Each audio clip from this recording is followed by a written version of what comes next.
passage as you go into the building. By the retail stores, you take your right, go through the security checkpoint, then in front of you will see the car park. Next to the car park, there is assembly point number 1. You can also use that assembly point during the emergency. Should you need to report anything in this room, any safety hazards or any emergency, from your cell phone, you dial 011-800-6666 or 011-800-444-1. Should a fire starting from this room, on my left on the passage there is a 2 fire extinguisher. We can use that fire extinguisher to extinguish the fire. Only those who trained to fight the fire can help us with that. On those 2 nearest assembly points, we wait there until our safety officers come and address us if the building is safe. Then we'll come back to the same venue and continue with the business of the building. I thank you. Once again, good morning. By way of introduction, I'm Fatima Ghani. I'm a board member and the chairperson of the Audit and Risk Committee, and I'm filling in for the chairperson, Mr. Makwana, this morning. On behalf of the board, I welcome you to Eskom's Megawatt Park, and we are glad that you have chosen Eskom. You have chosen to make Eskom your headquarters, Eskom headquarters your office for the next 2 days. It is always a privilege to be given an opportunity to engage with SCOPA. As a board, we strongly believe that fulfilling our duty to improve trust, restore confidence, and re-establish credibility and integrity underpins the stabilization of Eskom.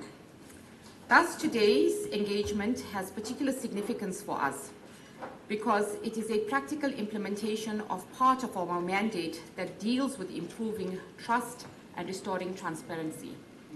In his opening remarks at Tutuka Power Station yesterday, the board chairperson, Mr. Makwana, reassured you of our commitment to rooting out corruption and malfeasance in the organization and bringing those responsible to account. This remains a shared imperative for us as board members.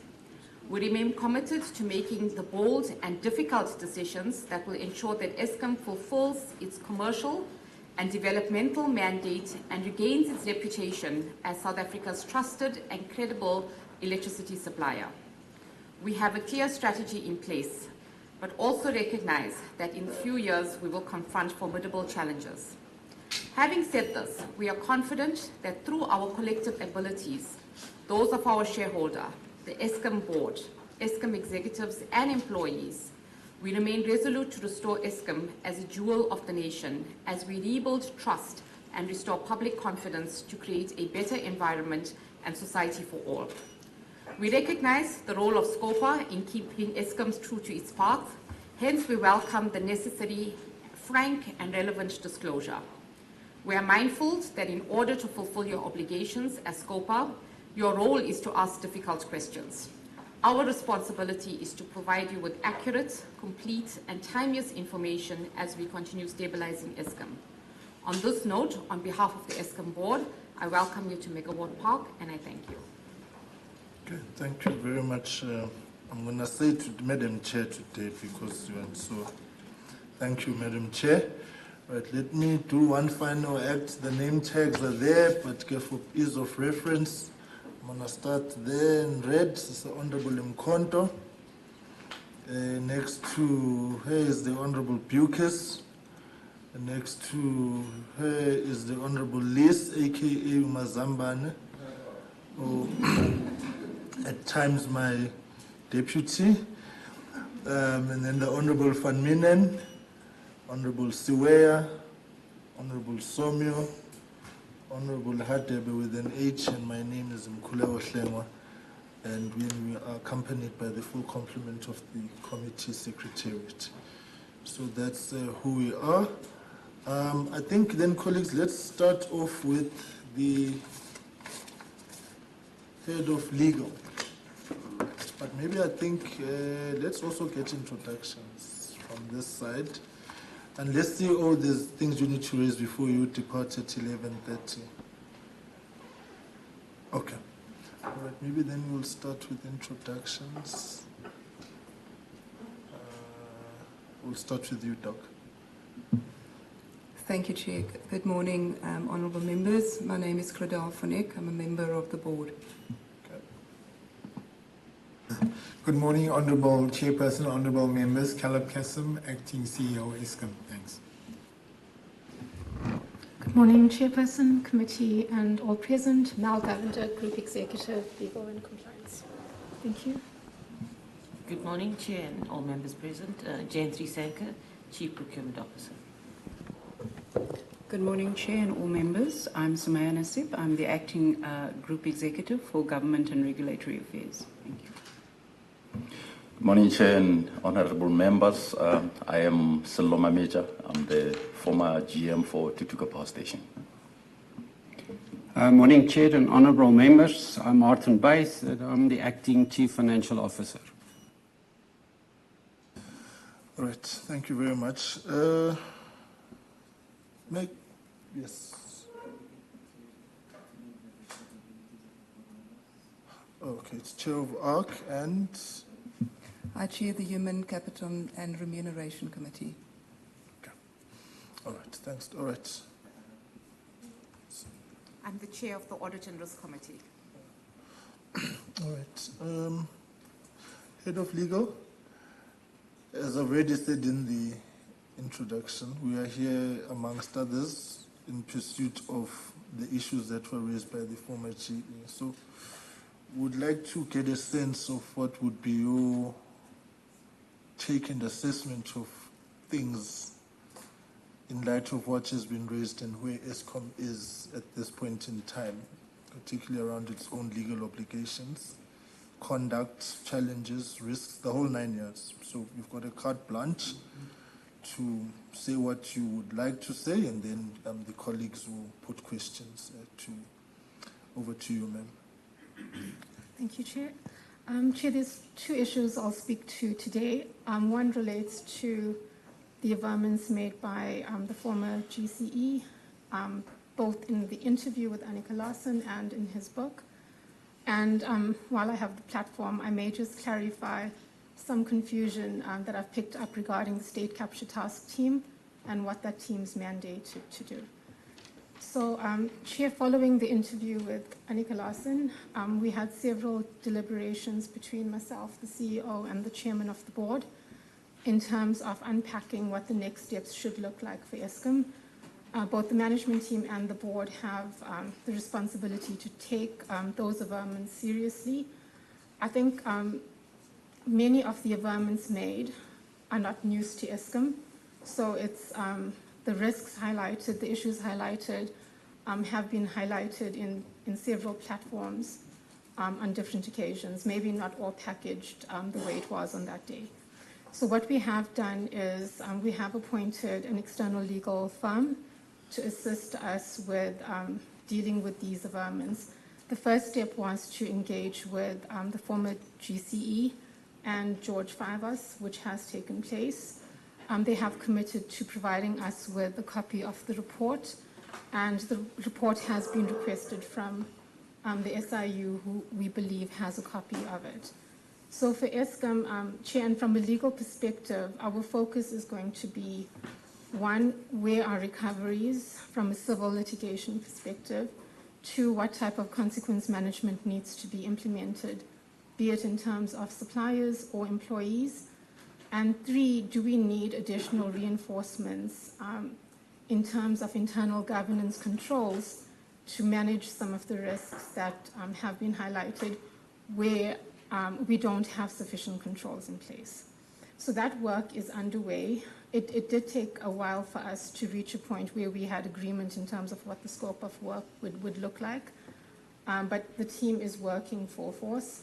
I'm overseeing the work that's taking place at the moment, and the way we're doing it is, like we've dealt with the State Capture Task Team, is to work on this without creating any business interruption, because we believe that the operational teams have sufficient issues to deal with at present. Chair, in terms of the initial indicators on the losses that have been identified by the former GCE, And the figure mentioned during the interview was 1 billion rand per month. Once again, it hasn't been consolidated previously, but it speaks to fuel oil theft, electricity theft, cable theft, spares theft, coal theft, etc. So those are issues, and those are amounts and risks that I think the executive team and the board are aware of. It's how do we actually go about, one, verifying these statements that have been made and ensuring that we protect Eskom's interests. So, Chair, that's where we are with the Annika Larsen interview. In terms of Andre's book, Truth to Power, what we've done there is, and this is again a risk that Eskom is aware of, there's continuous leakages of information. Our protocols in terms of who speaks to the media, what interviews are given, who attends conferences, it's not as strict as it should be, and it's not followed. So this is an opportunity for us to, one, enhance our internal controls, two, to look at technology that can be implemented to ensure that these leakages can either be monitored or actually more strict technology that can be used. So that's work that's in progress. It's being managed by the company's secretary through his office. So, Chair, that's what I have to say about Andre and the various issues that have been highlighted in that regard. I'll move on to the State Capture Task Team. So, Chair, prior to Justice Zondo releasing the reports as related to Eskom, we had proactively set up a task team to deal with the report once it's issued. So that task team was sponsored by the previous GCE. It was board mandated. I led the work together with the support of an external legal firm and team members from my team. The focus of the State Capture Team was to unpack all the findings and recommendations made by Justice Zondo, and to look at areas, one, where we need improvements, where there's civil litigation underway, where there's criminal referrals that need to be made or have been made. Just 1 second, ma'am. Sorry, can we turn off that mic, please, CFO? Thanks. Okay. Sorry. To look at supplier disciplinary action, consequence management, etc. So through the State Capture Task Team, again, we've been working in the background trying to create minimal disruption to business in order to deal with the various findings made by Justice Zondo. Many of the findings and the recommendations actually fall outside of the scope of Eskom. So you'd find with criminal referrals and many of the civil litigation matters, they're either being driven by the SIU or they're sitting with the NPA. So the approach that we've taken there is to collaborate with law enforcement, the SIU, DPE, and others, and to support as best as we can. Some of the traction that we've made to date is, one, all consequence management in terms of employees have been closed out. So there's no employees involved in state capture as identified in the Zondo reports who are in the employ of Eskom. The second big ticket, I guess, issue that we've looked at is in terms of directed delinquency. So in that regard, we have prepared 12 detailed dossiers for handover to DPE, who's actually driving this process. To date, we've handed over 4 of these matters to DPE and SIPC at the request of DPE, and we are waiting feedback on those. Chair, the other big matter that we're driving quite hard is on supplier disciplinary action. With regards to the state capture suppliers that were mentioned by Justice Zondo, we haven't initiated disciplinary action yet, and there is a specific reason for that. So the view that we've taken there is that we would like the criminal process to actually run its course, so that when we do take disciplinary action and any potential for recovery from a civil perspective, it follows a hierarchy of order. Simultaneously, in terms of supplier discipline, we have to date initiated 76 supplier disciplinary matters. There was initially a backlog of approximately 126. Through the State Capture Task Team, we're actually working hard to close that out. Chair, we have also initiated detailed reviews of certain policies and procedures, predominantly in the supplier disciplinary space, the IR space, and in terms of fraud and corruption. So we have made recommendations to the relevant owners of these areas for implementation. As an example, in terms of employee discipline, our processes are extremely cumbersome. They don't translate into quick disciplinary action where we actually need that efficiency. Those are currently under review by the IR team, and I understand for discussion with the unions. We've also initiated a detailed anti-bribery and corruption crime risk assessment with the intention to implement a compliance program focused at fraud and corruption at Eskom.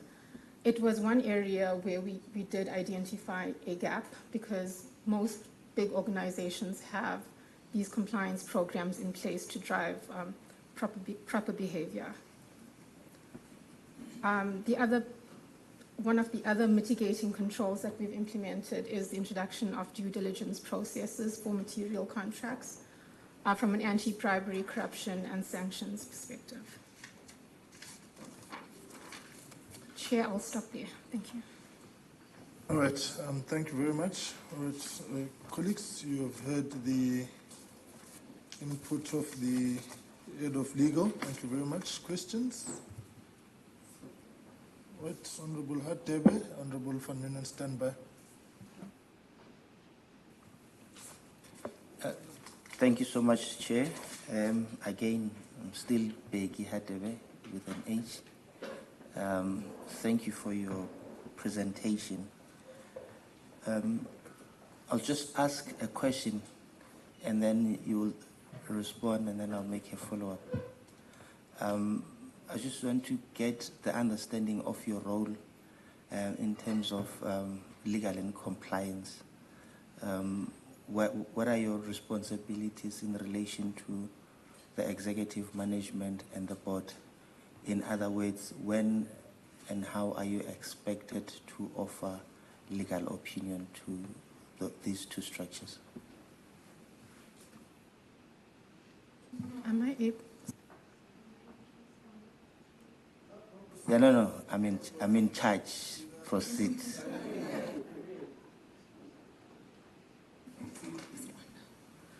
Thank you for the question, committee member.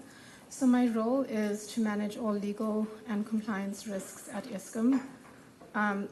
It could either be proactive legal advice where I initiate or I identify a risk myself and I bring it to the attention of the executive team through the CEO. I also report into the Audit and Risk Committee in terms of material litigation matters and compliance risks. There may be occasion where legal advice is sought. It could be opinion work, it could be related to litigation, it could be any legal risk that Eskom faces, and that's brought to my office, and either directly or through my team, we deal with it. There are occasions where the board seeks independent legal advice, and we use the legal panel to provide that advice to the board. Thank you. So in terms of your proactive legal advice, after the interview, what role did you play both to the board and the executive proactively, and what, in your opinion, were the legal risks arising from the interview of the former Group Chief Executive? Chair, through you. Thank you for the question. So following the interview, I had expressed a legal view to the CEO, acting CEO, and to the board chairman in terms of what steps should be initiated immediately. That took a while, like I said at the beginning, to actually reach a landing in terms of what the next steps look like. For me, and as the GE legal at Eskom, I think that the focus needs to be on where we recover money for Eskom. And sorry to interject. I just want to please explain exactly what it is that you've advised them to be done immediately. Okay. Thanks, Chair, through you. So the proposed scope that was initially provided in terms of legal advice was that, one, we need to get access to the report ASAP. So I was not involved in the termination of employment between the GCE and the board. It was something that we were notified of that evening.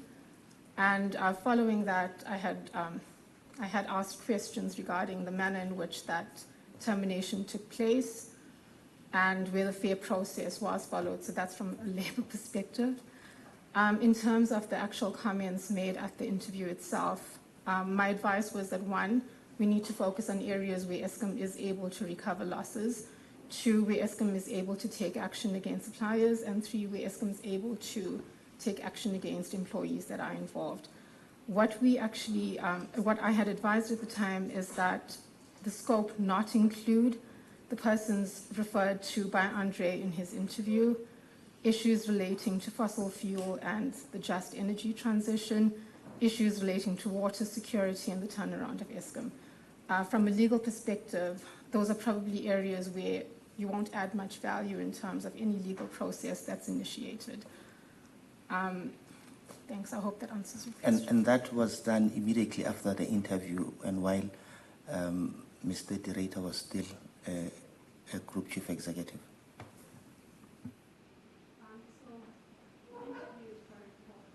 Now, I'm saying, yes, following the interview, your legal advice was immediately furnished to the relevant authorities while Mr. Andre was still part of Eskom. No, that is not correct. So the legal advice followed after his termination.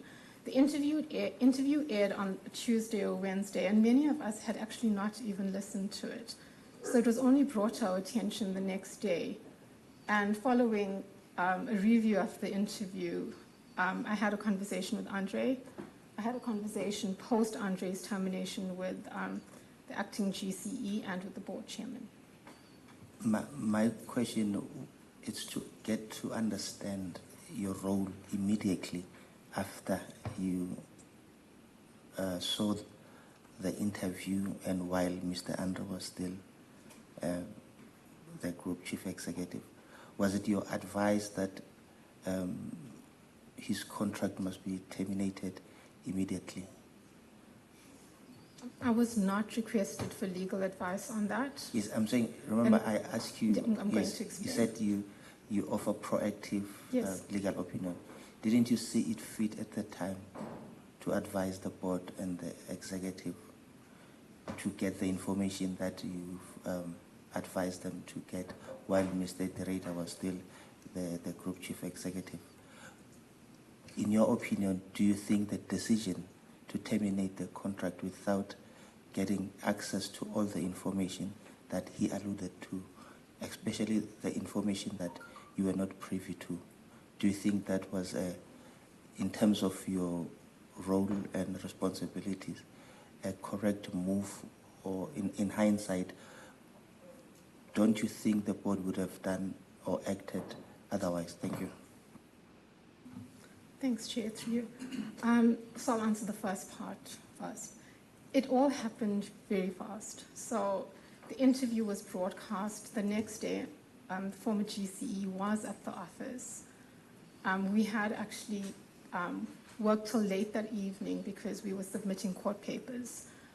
And by 9 that evening, I was informed that his contract has been terminated. So it happened very quickly. The actual opportunity to review the interview happened post his termination. We were really busy that week working on a really big court case.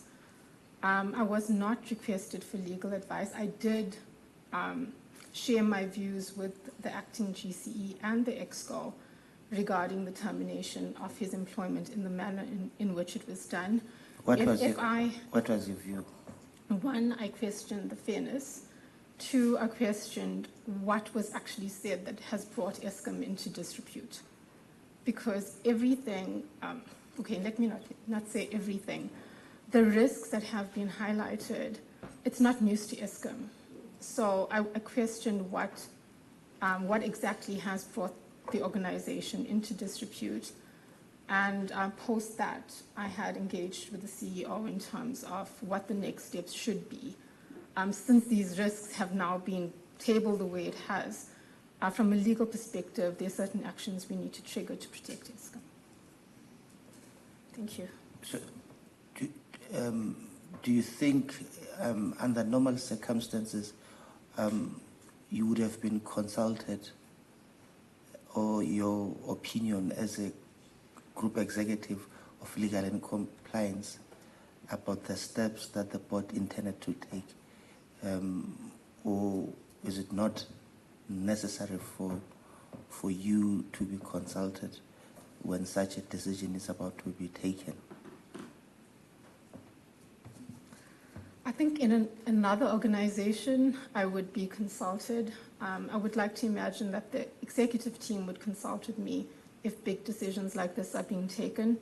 The board has its own mandate, and their mandate may not necessarily translate into engaging with me.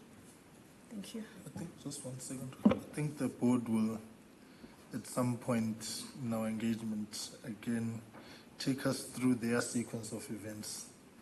See, the head of legal says it happened very fast. So she was in one parallel. We'll have to get to understand the board's parallel. So I think do flag that we must not leave here not having probed that matter with the board. Proceed. So in essence, the matters would have been handled differently.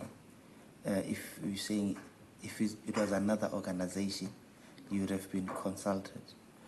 What are the consequences or unintended consequences of that action? I'm asking this on the basis that to date, you still don't have the forensic report. You still don't have access to other documents.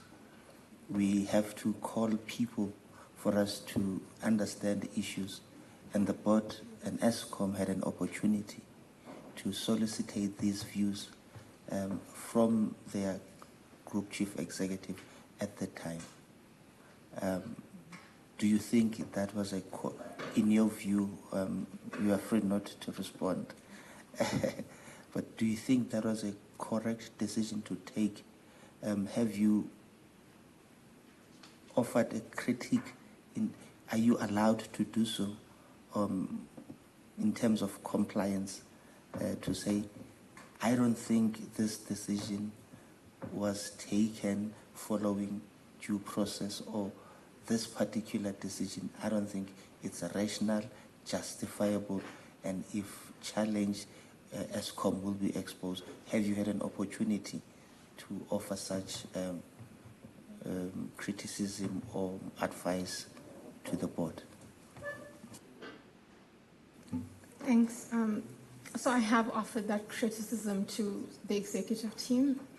I think that we do have executive members sitting on the board, and perhaps the approach could have been different. If my advice was requested, I would have advised that we request a copy of the report.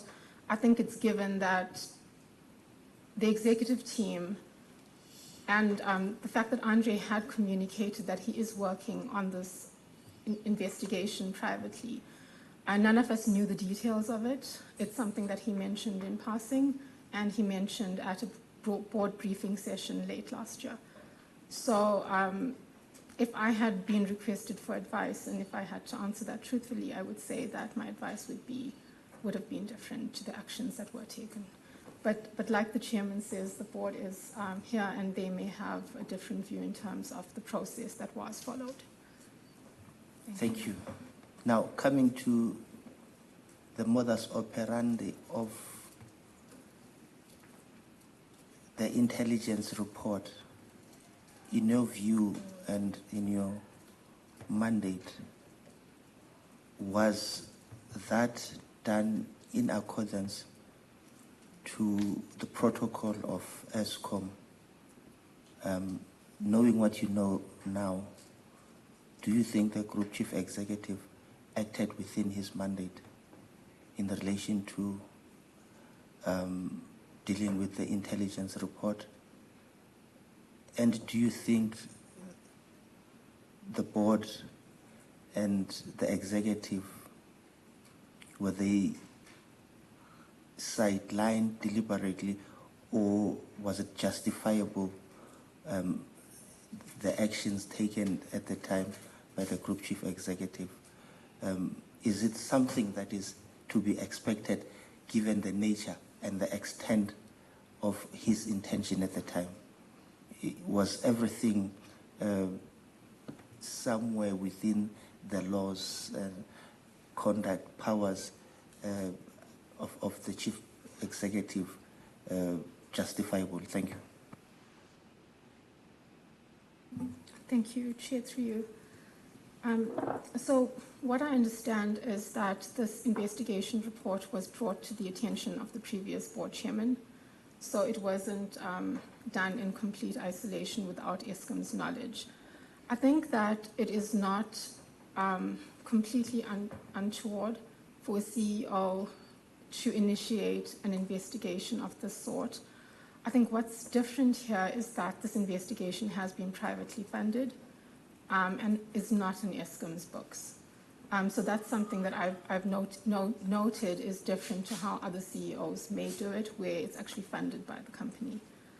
If one looks at, and I've been at Eskom for a fairly short time, at how difficult it is to actually get things moving and how information leaks and trust is a huge issue. It becomes, I would imagine, and I'm speaking now, if I was the CEO, how difficult it would be to get traction on certain things and on a report like this and to gather intelligence in this manner. The intent, I would imagine, was for the benefit of Eskom. So ultimately, the report would be to either bring wrongdoers into book, to recover monies where we can recover monies, to take action against employees, etc. So protocol-wise, I think that the difference is that it's not on Eskom's books. If the intent is to benefit Eskom, the report should be handed over. So what I'm trying to ascertain, is there any legal authority that empowers the then Group Chief Executive to act in the manner in which he acted? So if you were to say to us, based on this mandate, fiduciary responsibility, he acted in terms of 1, 2, and 3. Is there any legal basis or a piece of legislation that empowered him to sideline others and to look for outside donors? And that report, in my understanding, it's an Eskom report, and it's not an individual property or belonging. Shouldn't that report be kept or still be with Eskom? Why, if any of the provisions allowed him to do so, why at this current juncture Eskom does not have such a report? Thanks for the question.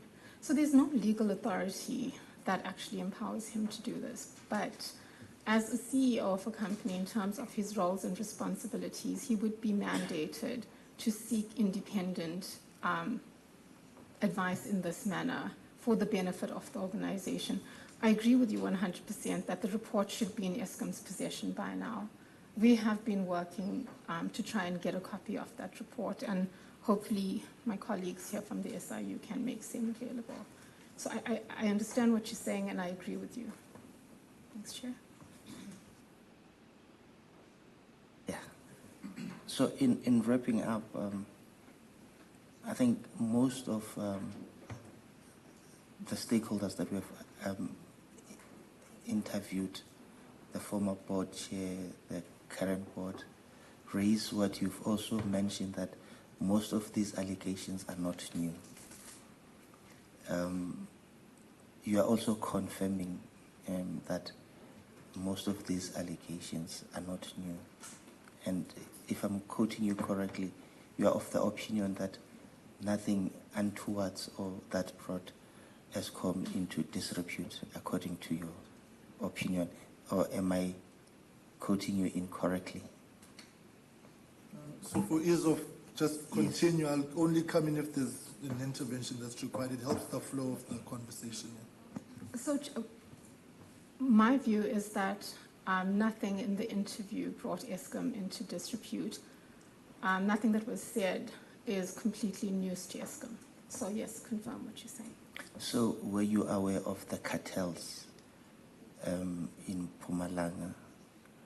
Were you aware of the politicians involved in corruption? Were you aware of the former Group Chief Executive approaching the minister? Were you aware of the frustration in relation to some law enforcement agencies not acting? Were you aware of the process involved in getting funds from private donors to deal with the intelligence report? Were you aware of all those issues and the issues related to Eskom buyers arrested, released on the following day, and no action taken? What is it that was not new and what is it that was new? I'm just trying to give a sense and a summary of the interview so that we understand exactly what was new and what would have made the board to reach into a stage of terminating the contract with immediate effect. Thank you. Chair, I think that the board needs to come in to give their view. Regarding personal conversations with the minister, the whole issue around funding, etc., I was not aware of that. Regarding frustration of law enforcement,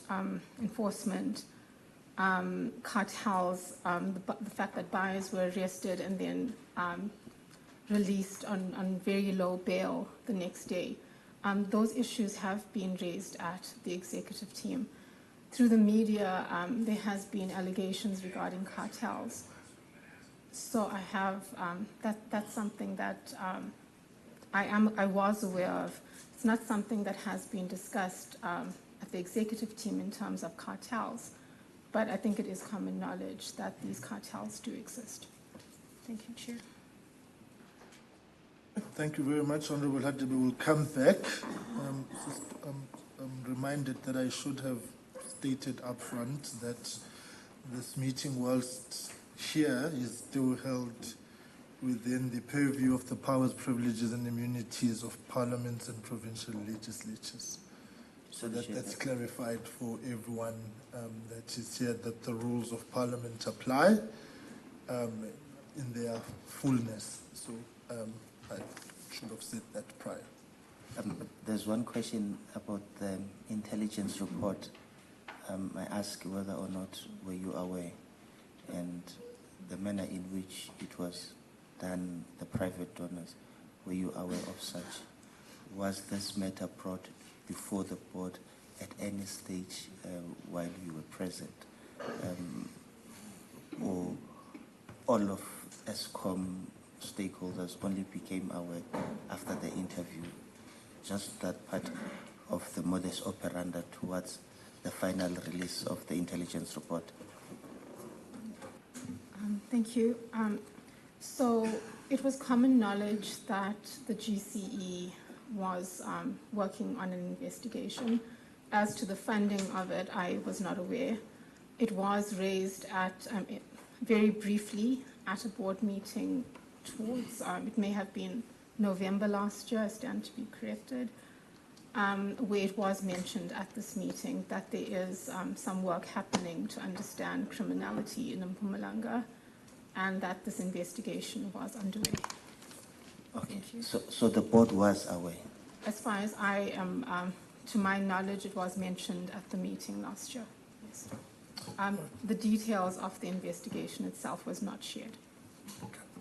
Yeah, but the board in part confirmed that in Cape Town, that at a board meeting, there was mention. Honorable Van Minen, over to you. Honorable Hadebe, we'll come back. Let's just get other colleagues. Honorable Van Minen, over to you. Thank you very much. Ms. Governor, I mean, in the last 8 weeks, we have spoken to a number of different role players. We've spoken to the board chair, the Hawks, SAPs themselves, a number of people. And there's been a rather worrying pattern that we've seen developing, which is really the shoot the messenger rather than actually engage with the contents of the message. Now, we've heard several times, I mean, again from you this morning, that substantively in terms of the interview and the book that came out, that the allegations that have been made regarding the depth of corruption, theft, and political involvement at Eskom, but none of these, there was nothing new, essentially. This is a mantra that we've heard over and over again. Yet at the same time, certainly coming from the board chair when we interviewed him, there seemed to be, and also in fact the Hawks, there seemed to be a view that, well, there was nothing to investigate. It was, you know, essentially gossip, I think, the line that was used. Now, given the gravity of the allegations, and given the fact that we've been told repeatedly that this is relatively common knowledge in Eskom, why then did one suddenly have a situation after the interview where the previous group CEO was then essentially terminated for bringing Eskom into disrepute? I mean, if it was nothing new, what was the content of the disrepute? Because this is what I completely fail to understand, particularly in the light of Eskom's often painfully long DCs, that we see people on DC for months and months and months and years, and yet in a case like this, it literally all happened within a case of 24 hours, which really does beg the question of why the speed and why the allegations are bringing Eskom into disrepute rather than actually grappling with the allegations that apparently everybody knew about. Thanks for the question. So, Chair, through you, once again, I go back to, I think this is something that the board needs to address. I agree 100%. My view is that the question is what was said that has brought the organization to disrepute.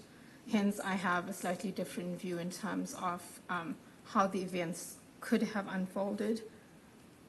Chair, I'm not sure if I can add further value, Ms. Banyan, and I think the question needs to be directed to the board. Thank you. Okay, then if I can then proceed. In terms of, you said part of your role is risk identification. Surely then something like this should have been, or may have been, identified to the board as something that really did put the organization at risk.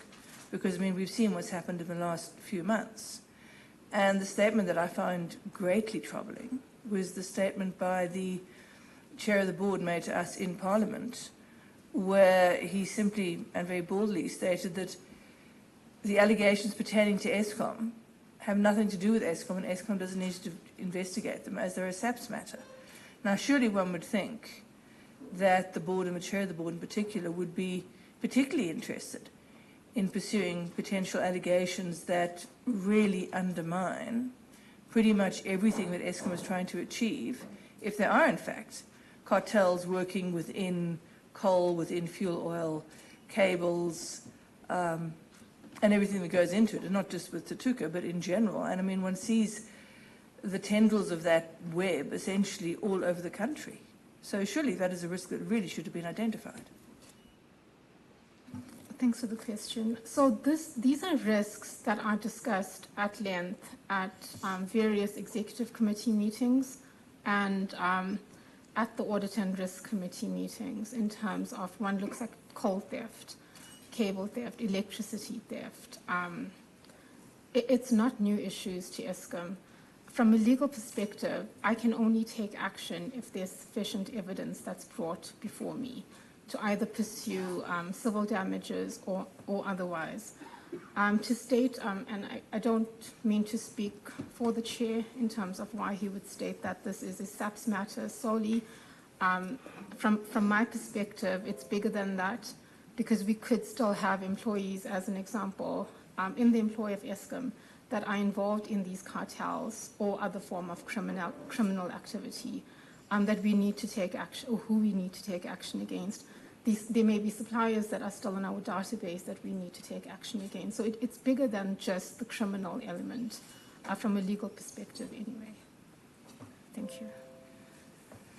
Okay, then you spoke about the disciplinary matters with suppliers in particular, and you made the point that it's Eskom's position that they want the criminal action to take place first.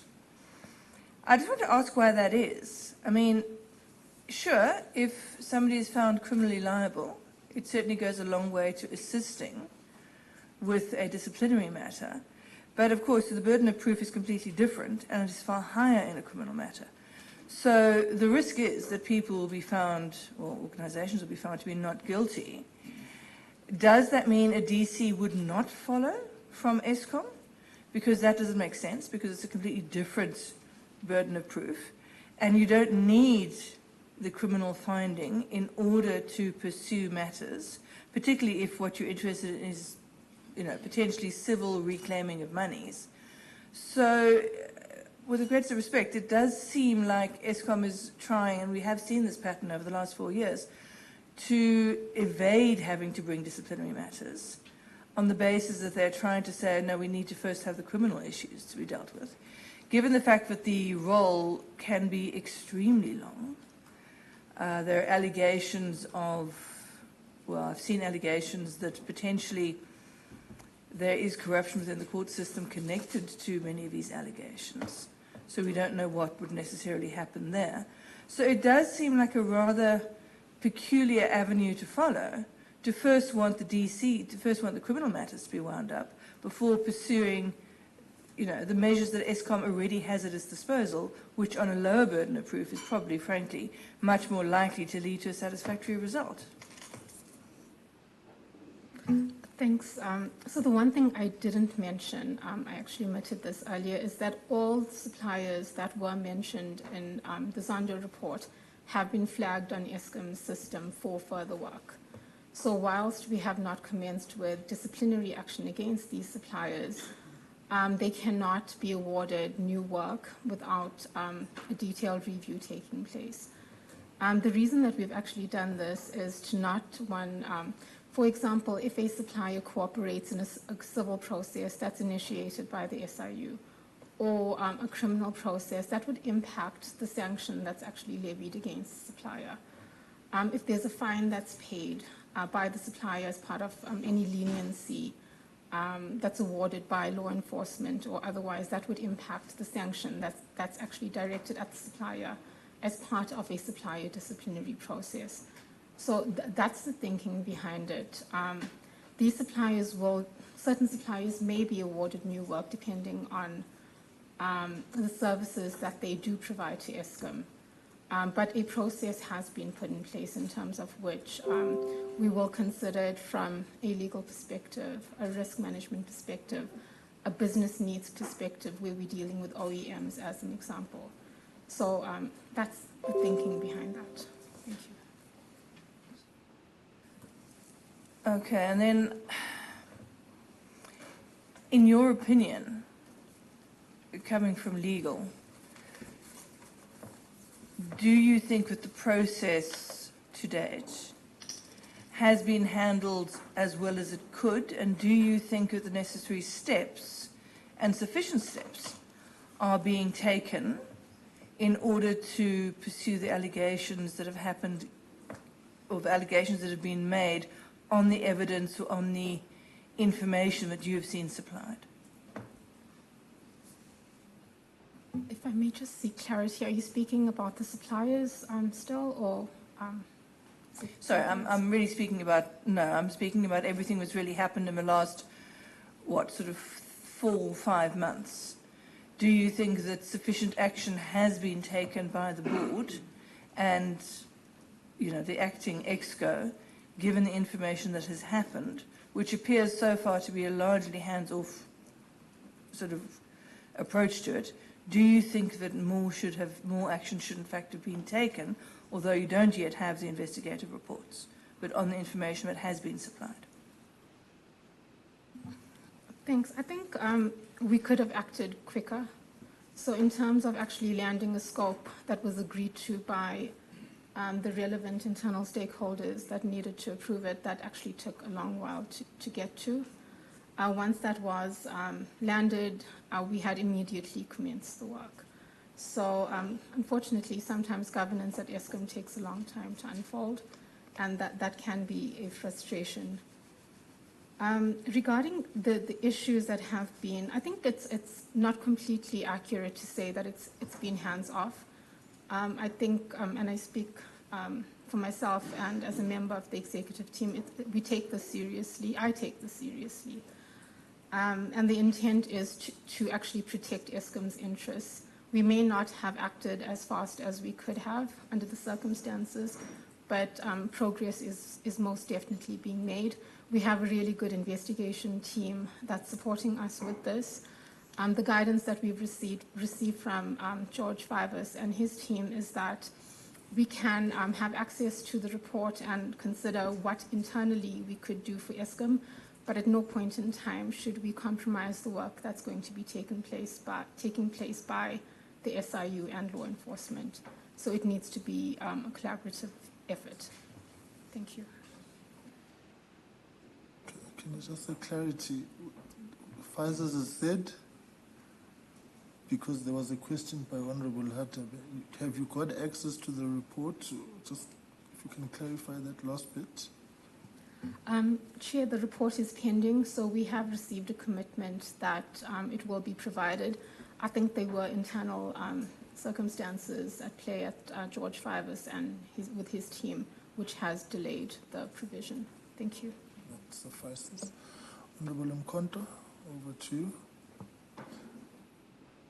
Honorable Mkonto. Thanks, Chair.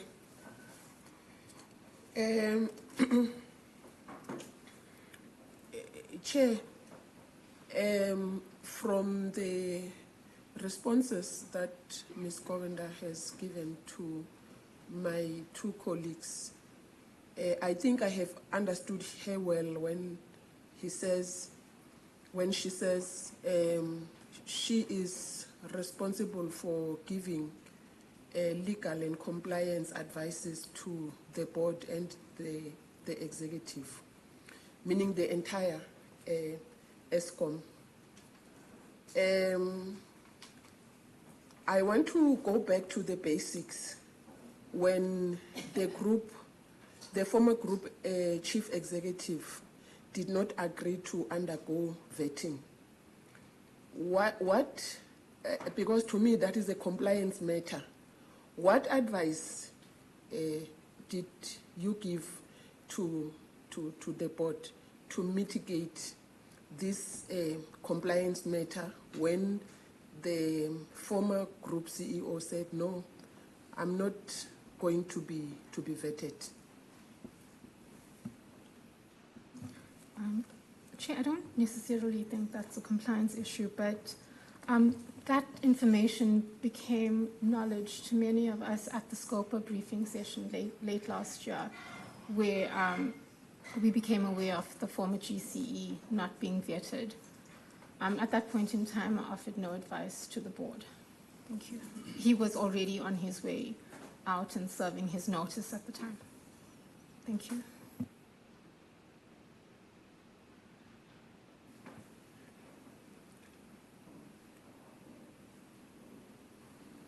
Chair, then it means the person responsible for compliance and legal matters, there are some of very serious issues that she's not aware of on time. It's okay. I will then come to the private investigation. If Ms. Govender was aware, did the group executive officer took you into confidence to say, because you are saying he had the powers to do it, were you aware during the process, even before the report was finalized, that there were investigations going on?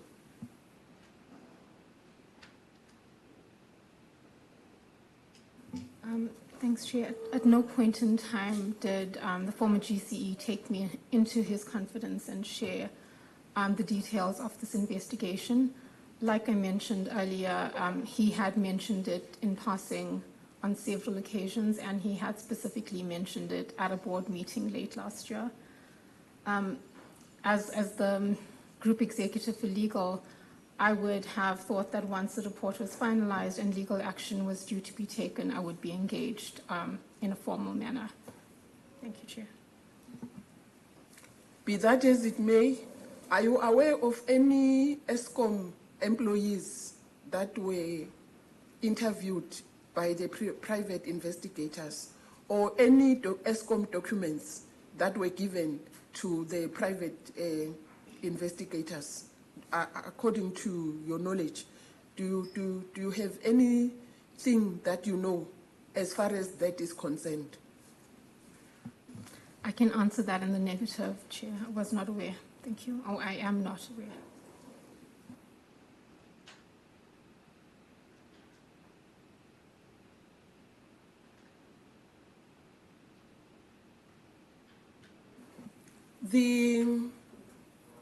You said there is a continuous leakage of information.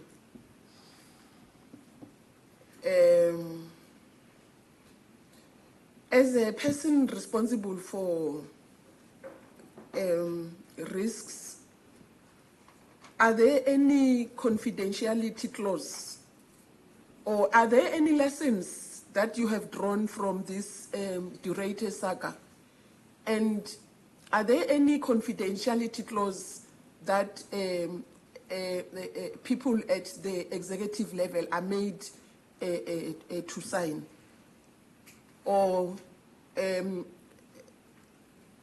everyone is free to give any information to it, because seemingly there is no control measure? But I'm checking if there are any, if even Mr. de Ruyter himself did sign a confidentiality clause. Thank you. Chair, through you. So confidentiality and protection of company data is included in all employment contracts. So by virtue of signing your employment contract, you agree to not share confidential information to the public. We do have controls in place to manage the outflow of information from Eskom. Those controls are ineffective, and because of the seniority of Andre in this regard and what he's actually brought to the media and to South Africa, there's a lot of attention being paid to this. There's been numerous occasions in the past where individuals have spoken to the public, to the media, where we actually see board papers or exco submissions in the news. And that's leakages of information that's confidential. It's a topic that we've discussed at length at EXCO. Unfortunately, the correct measures to actually enhance the current controls have not been brought into effect yet. I mentioned earlier that through the Office of the Company Secretary, there's work underway to look at what technological advancements can be brought into play to actually help Eskom manage this better. Thank you. So my understanding is that every employee has signed in the contract somehow of a confidentiality clause. You can name it otherwise, but there is something that says there is classic information that you cannot just go out there and share it. It has to be maybe first discussed within the organization, and then it is then that it will be ready for public consumption. Meaning that, according to your explanation, Mr. de Ruyter and the others that are continuing to leak information, they are breaking that clause, and it's a misconduct. So I think, and Chair, this is my view. I think it's questionable as to whether Mr. de Ruyter leaked confidential information, firstly. But there is most certainly confidential information being leaked to the media that should not.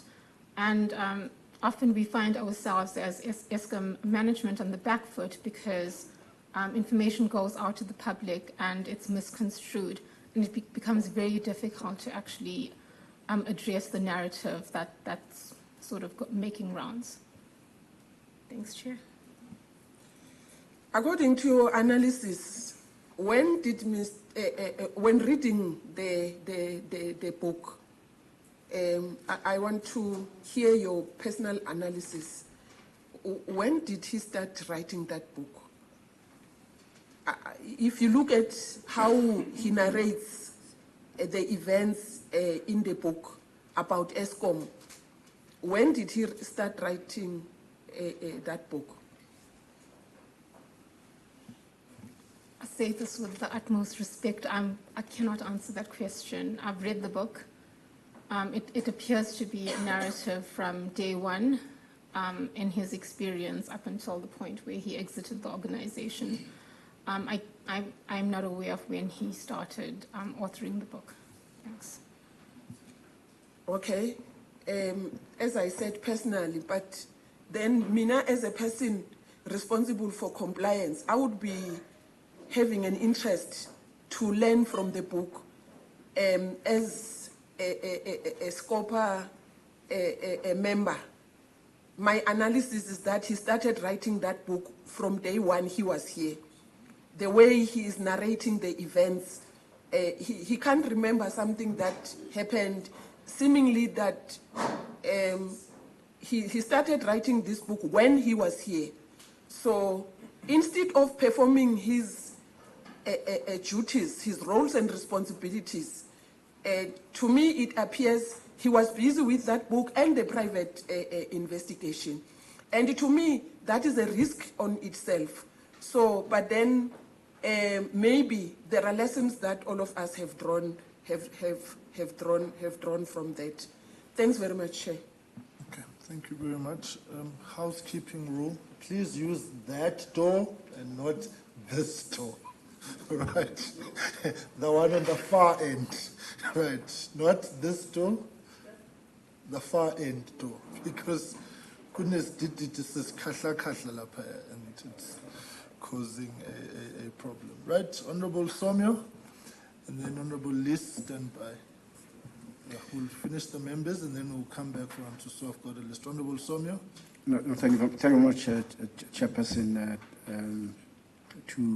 To the members of the board, good morning.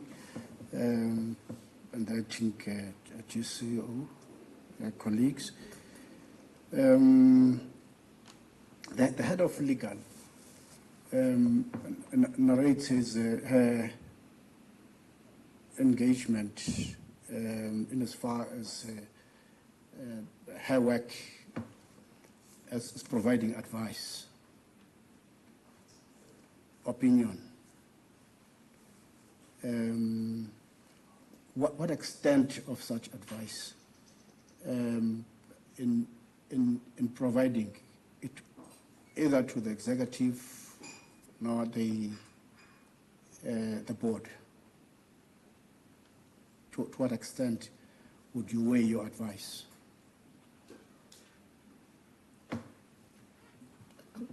Chair, if I could just seek clarity, did you say weigh? Yeah, weigh it. How do you weigh it? How do you weigh your advices to both the executive and the board?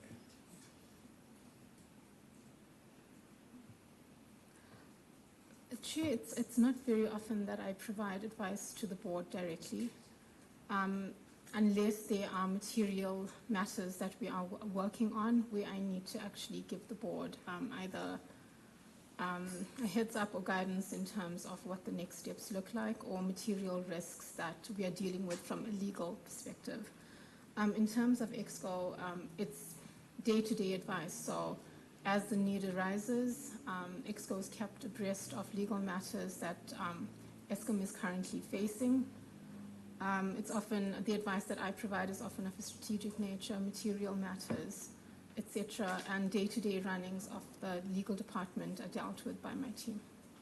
I'm not sure if I'm requested to weight it in terms of how do I perceive my advice to be?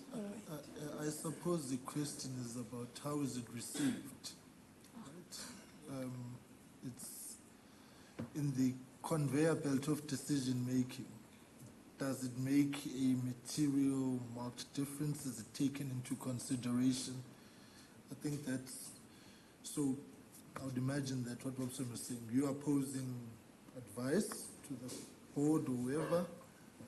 How is it taken? Is there resistance to advice? I think, Robson, am I capturing you correctly? Partly, but, okay, but what I took from her is that it's her responsibility is cut. Look into that risk, you advise. Legal matters, you advise. And if you weigh it on the basis that you are providing advice. That's the weight that it carries. It's an advice. So she says to me, in answering my question, she provides strategic advices on material risk factors. Were you concerned or worried when the board, though you say it's rare that you provide that kind of advice to the board, in the instance of them taking a decision based on what you would have advised otherwise, were you concerned as the legal engaged individual in the institution?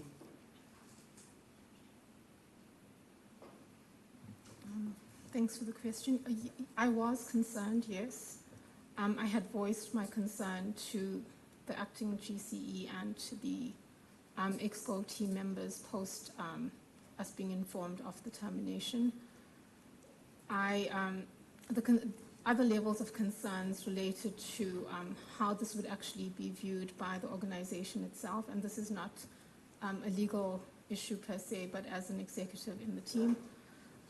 Would it actually, take us several steps back in terms of the work we've been doing to buy in the support of the employees in terms of using the whistleblower hotline as an example, reporting fraud and corruption, whether it would be perceived as if I raise these types of issues, am I now going to be targeted, and whether the manner in which this entire thing was approached was the correct way. But like I say, that's my view. I think that the board is best placed, and the board members present here should be requested to provide their view in terms of what the thinking was when making this decision. No. Leave the board out, because for now, the question is on your side that one, it's rare that you provide that kind of advice to the board. Why did you expect in this instance that you would have been expected to, or you have to provide that kind of advice? I had no expectations of that. At no point in time did I say that. Thank you very much. And you said earlier on that your observation after the interview had to elicit some form of action on your side, looking into matters of protocols, approaching the media, and you had to somewhat be moved to action to have some form of such protocols in the institution, in an answer from Honorable Haddad earlier on. So regarding protocols and improvements that we need to make, that action was triggered once the book was released. Following the interview and us having sufficient time to review the interview and the statements made therein, it was critical for Eskom to consider if there were new statements made in the interview that we were not aware of, and to verify the actual finding, averments that Andre had made in the interview. And I go back to the point I stated earlier, from a legal perspective, it is where should we best place our resources, one, to take action against employees and suppliers following this investigation report, and two, whether civil recovery would be an effective mechanism for Eskom to pursue. Thank you very much. So if you look into the sequence of events, your own understanding, your opinions, some form of actions that have taken place, have driven you into deciding that this should be in place. These protocols must be in place. So we do have mechanisms in place for employees and policies and procedures for employees to follow when engaging with the media, when giving interviews, when sharing or representing Eskom outside of the organization. It is not often that those protocols are followed. So what we are doing now is to look at mechanisms that can be implemented, one, to enhance the current protocols that we have in place. So do we need additional reinforcements, as an example, in our employment contracts, where we make these confidentiality clauses much more stricter? Are there any mechanisms from a technology perspective that we can bring into place to prevent information from our board platform, as an example, from leaking? So that's the work that's taking place now. I trust that answers your question. No, you have provided me some form of answers around such. And at what point did you disagree with the board's action? At what point?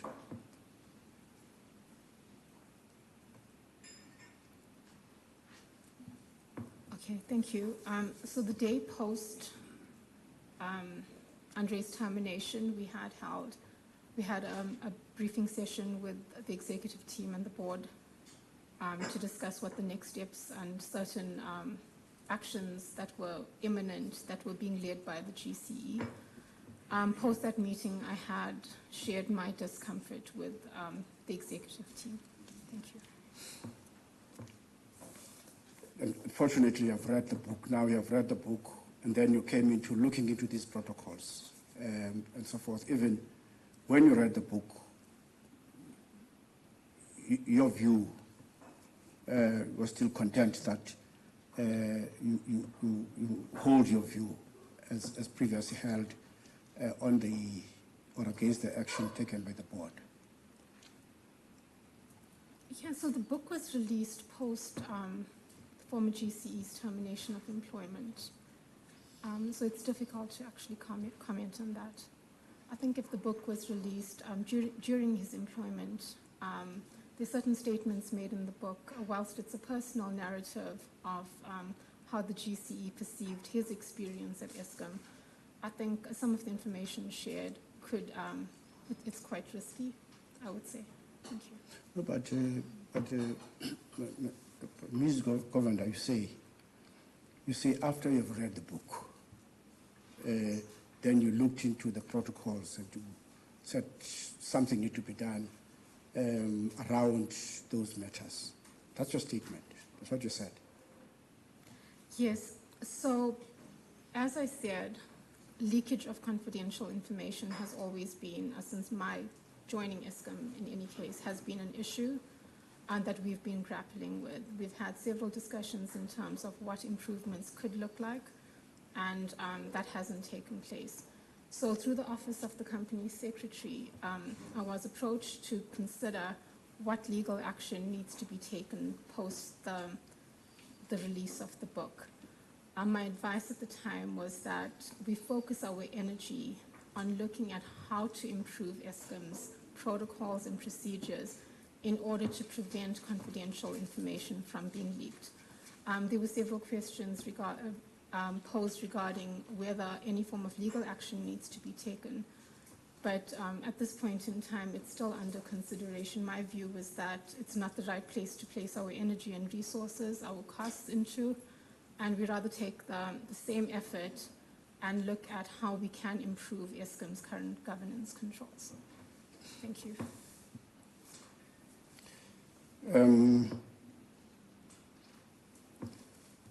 You know, the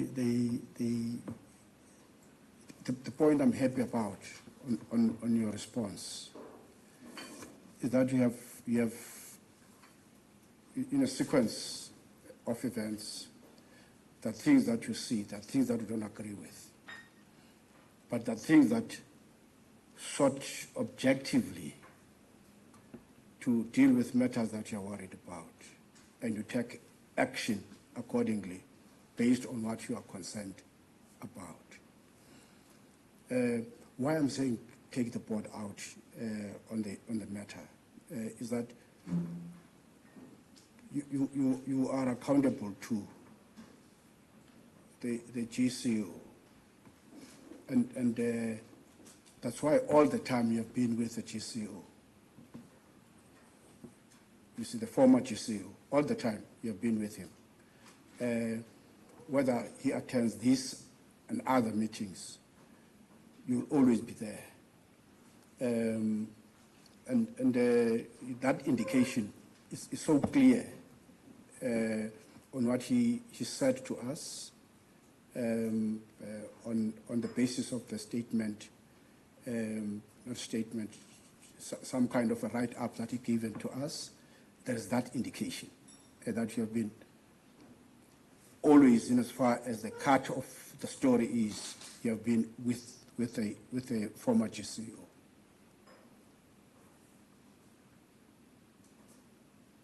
In terms of legal advice and supporting role as the General Counsel at Eskom, 100%. So I've been providing advice to the former GCE as well as the executive team since joining Eskom. Thank you. Have you ever, in the knowledge of this kind of investigation, have you ever provided him with an advice in terms of that process? Leave the detail, that the process.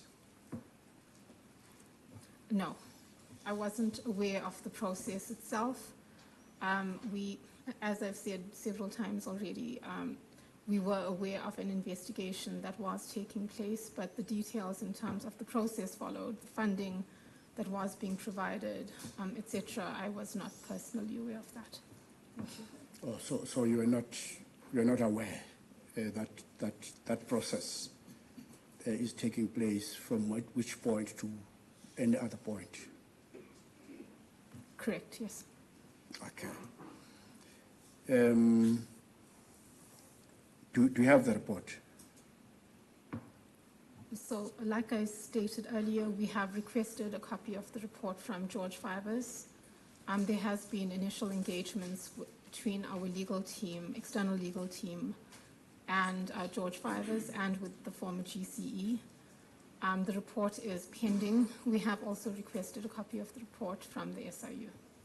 Is that normal? I beg your pardon? Is that normal? What That's normal that as the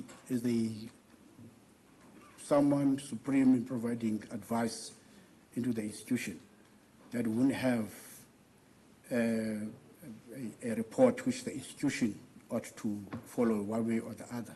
Is that normal? So, like I stated earlier, there are occasions where group chief executives would run processes in terms of investigations or otherwise independently of their executive team if there are very sensitive issues at play like we have here. So it's not normal, but it's also not completely unusual. It's not normal. Is that a legal answer or? It's not a legal answer. You've asked me for my view, so I said it's not normal and it's not completely unusual. Thank you very much. Thank you very much. So it's a bit abnormal. Chair, I'm not sure how to answer this question further. Thank you. It's what you expect it should happen. Now I'm talking that here you are at Eskom. Tomorrow you'll be somewhere else providing that kind of advice. It's what you expect to be a generic application in as far as providing advice as expected, that there are things that should be hidden from you. Chair, through you, so I don't think anything was hidden from me. It's common knowledge that this was a privately funded investigation that the former GCE was running independently. I have stated already that as the head of legal, this report was being prepared for the benefit of Eskom. Once the report was finalized, to the extent that legal action needed to be triggered, I would have been involved at that stage. It is not uncommon for a CEO to run independent investigations where, and especially at an organization like Eskom, where the resistance is palpable. There's huge bottlenecks in processes. There's significant trust issues.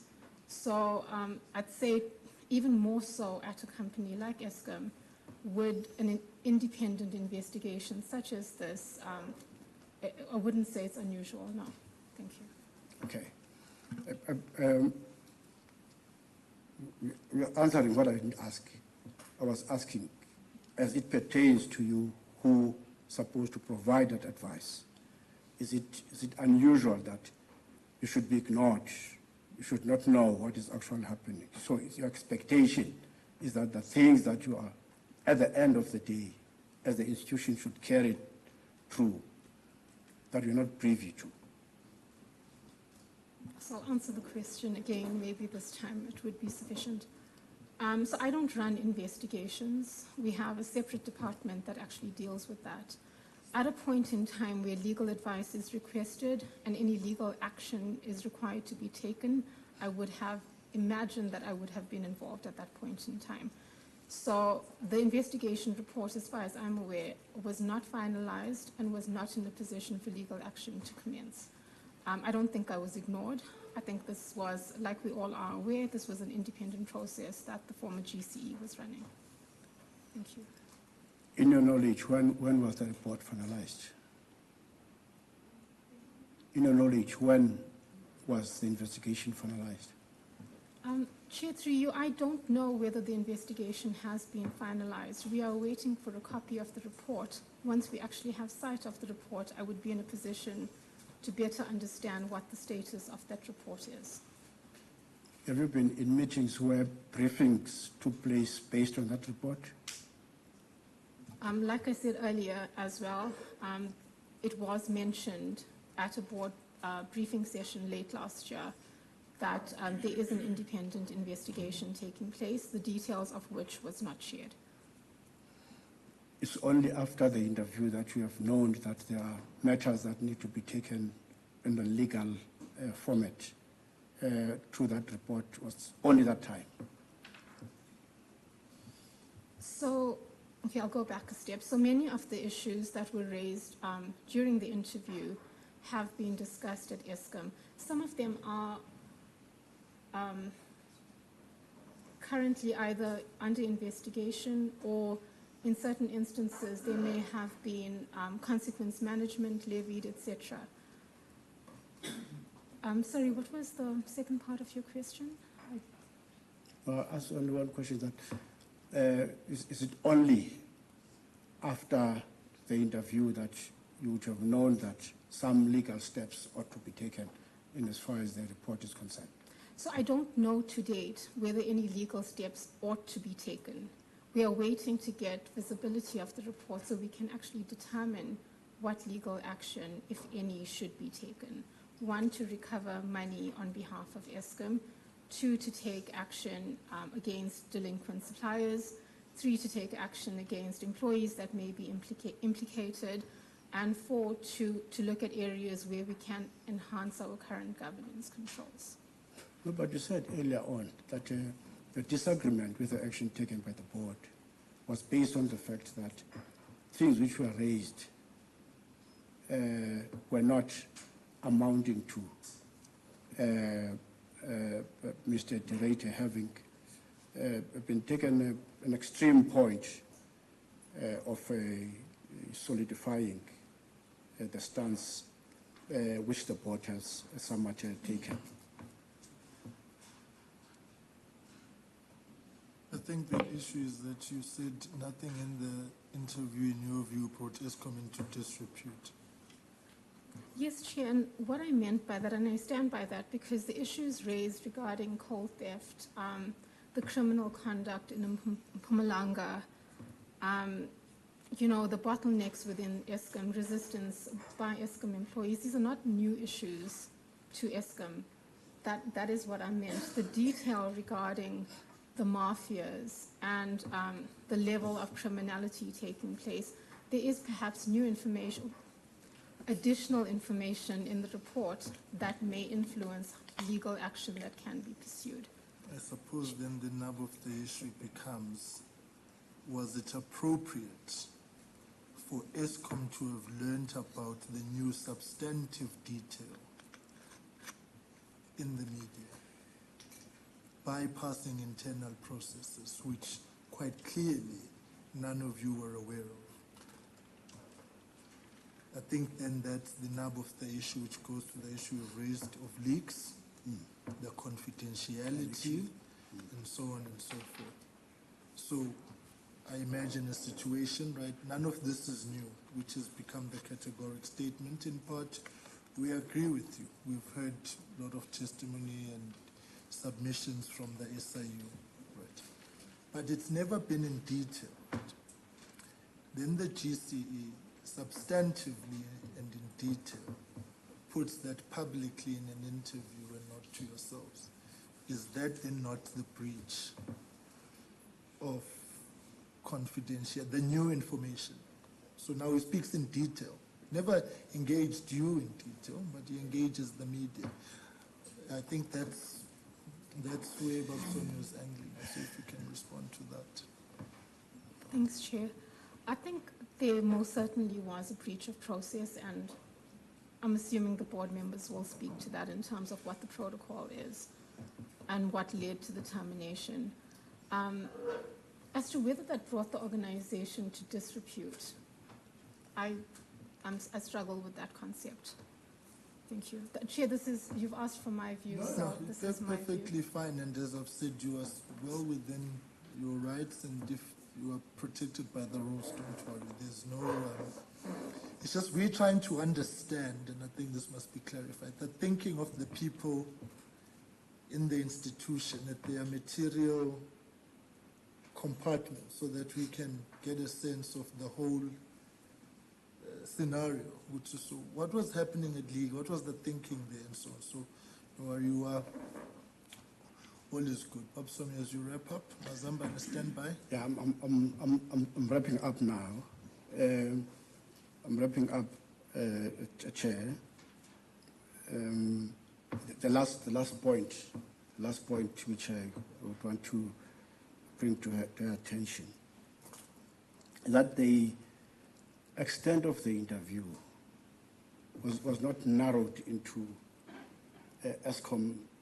Yes, there were Eskom issues, this and that, and there were behavioral matters which were brought at fore, which in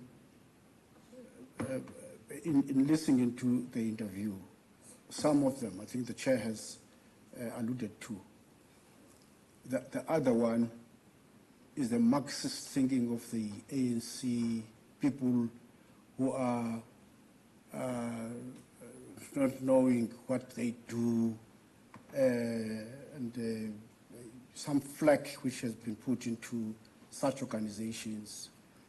And the person speaking is the head of an institution. which is dragging a name of an outsider into issues which I agree with you, are very disturbing in as far as criminality that is taking place at Eskom, and something which the head of that institution, the GCEO, ought to be busy with. And then getting into some of other angles in as far as the interview is concerned. Wouldn't you think that the board would be worried that here we are as the institution dragged into things which are far away from where we ought to be in a way? And as a head of legal, as a head who ought to provide advice, expectation, then you frown against the decision of the board in the nature as the board has dealt with that matter. So in totality of these questions, it ought to somewhat think that there might have been an extended move of what has been expressed at the time. I don't know what the board has looked into, but putting myself into that kind of a window, then some of the things were not expected in a way to get into that kind of a scenario. That's the point which I thought let me, for now, land up with.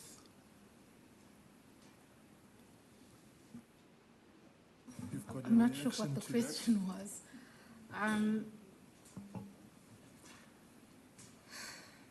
Chair, I think I go back to stating that the board should be given an opportunity to make representations in terms of what the thinking was. And in terms of certain statements made by the former GCE, both in the interview and in his book against individuals and certain political parties, etc., I cannot speak to that. I do think that it is not usual for a group chief executive to make statements against political parties and others in these types of media briefings, and perhaps that is something that the board would have considered when reaching their decision. As to whether those statements brought the organization into disrepute, I still stand by my view. Chair, the other comment is that I think initially that I was asked whether I would have followed a different process, and I think maybe that could have been the defining factor in terms of how soon the termination actually took place and whether certain reinforcements should have been made prior to that. Thank you. Okay, thank you very much. We'll come back with follow-ups. Mazamban, and then Honorable Siwe, stand by. Honorable Bucas, you'll round up round one for us. Thank you, Mr. Chairman, and good morning to everyone. I'm not sure whether this was a deliberate thing, Caleb, perhaps, but to put us this side and you that side with open curtains so we can't see your faces is very disconcerting. Especially those of us who wear spectacles, as you do. So I hope it wasn't an attempt to put us on a back foot. I've been through many management trainings over the many years in the corporate world, and one of the things I found fascinating was we were at one of these things told, when you have someone in front of you at your desk, make sure their chair is lower than your chair. And that immediately puts them at a disadvantage. So, by the by, that was just my opening comment and to break the ice a little. Mr. Chairman, yeah, yeah. When you get to 40, you've got a few experiences in life. Our role as SCOPA is primarily in terms of public accounts, and that is our role. But the way that public accounts gets utilized obviously then becomes key. And as we sit here today, what South Africans are facing is a catastrophe called Eskom. South Africans want to see us fixing Eskom. They want to see us sorting out how we fix the problems at Eskom. And so whether someone published a book or didn't publish a book or whatever, those are side issues for South Africans. South Africans are looking way beyond that. And Caleb, perhaps later you can explain to me and to South Africans why suddenly load shedding, without getting Kusile units online, without getting Madupi exploded unit online, without getting Kubeg back online, why load shedding has suddenly dropped off.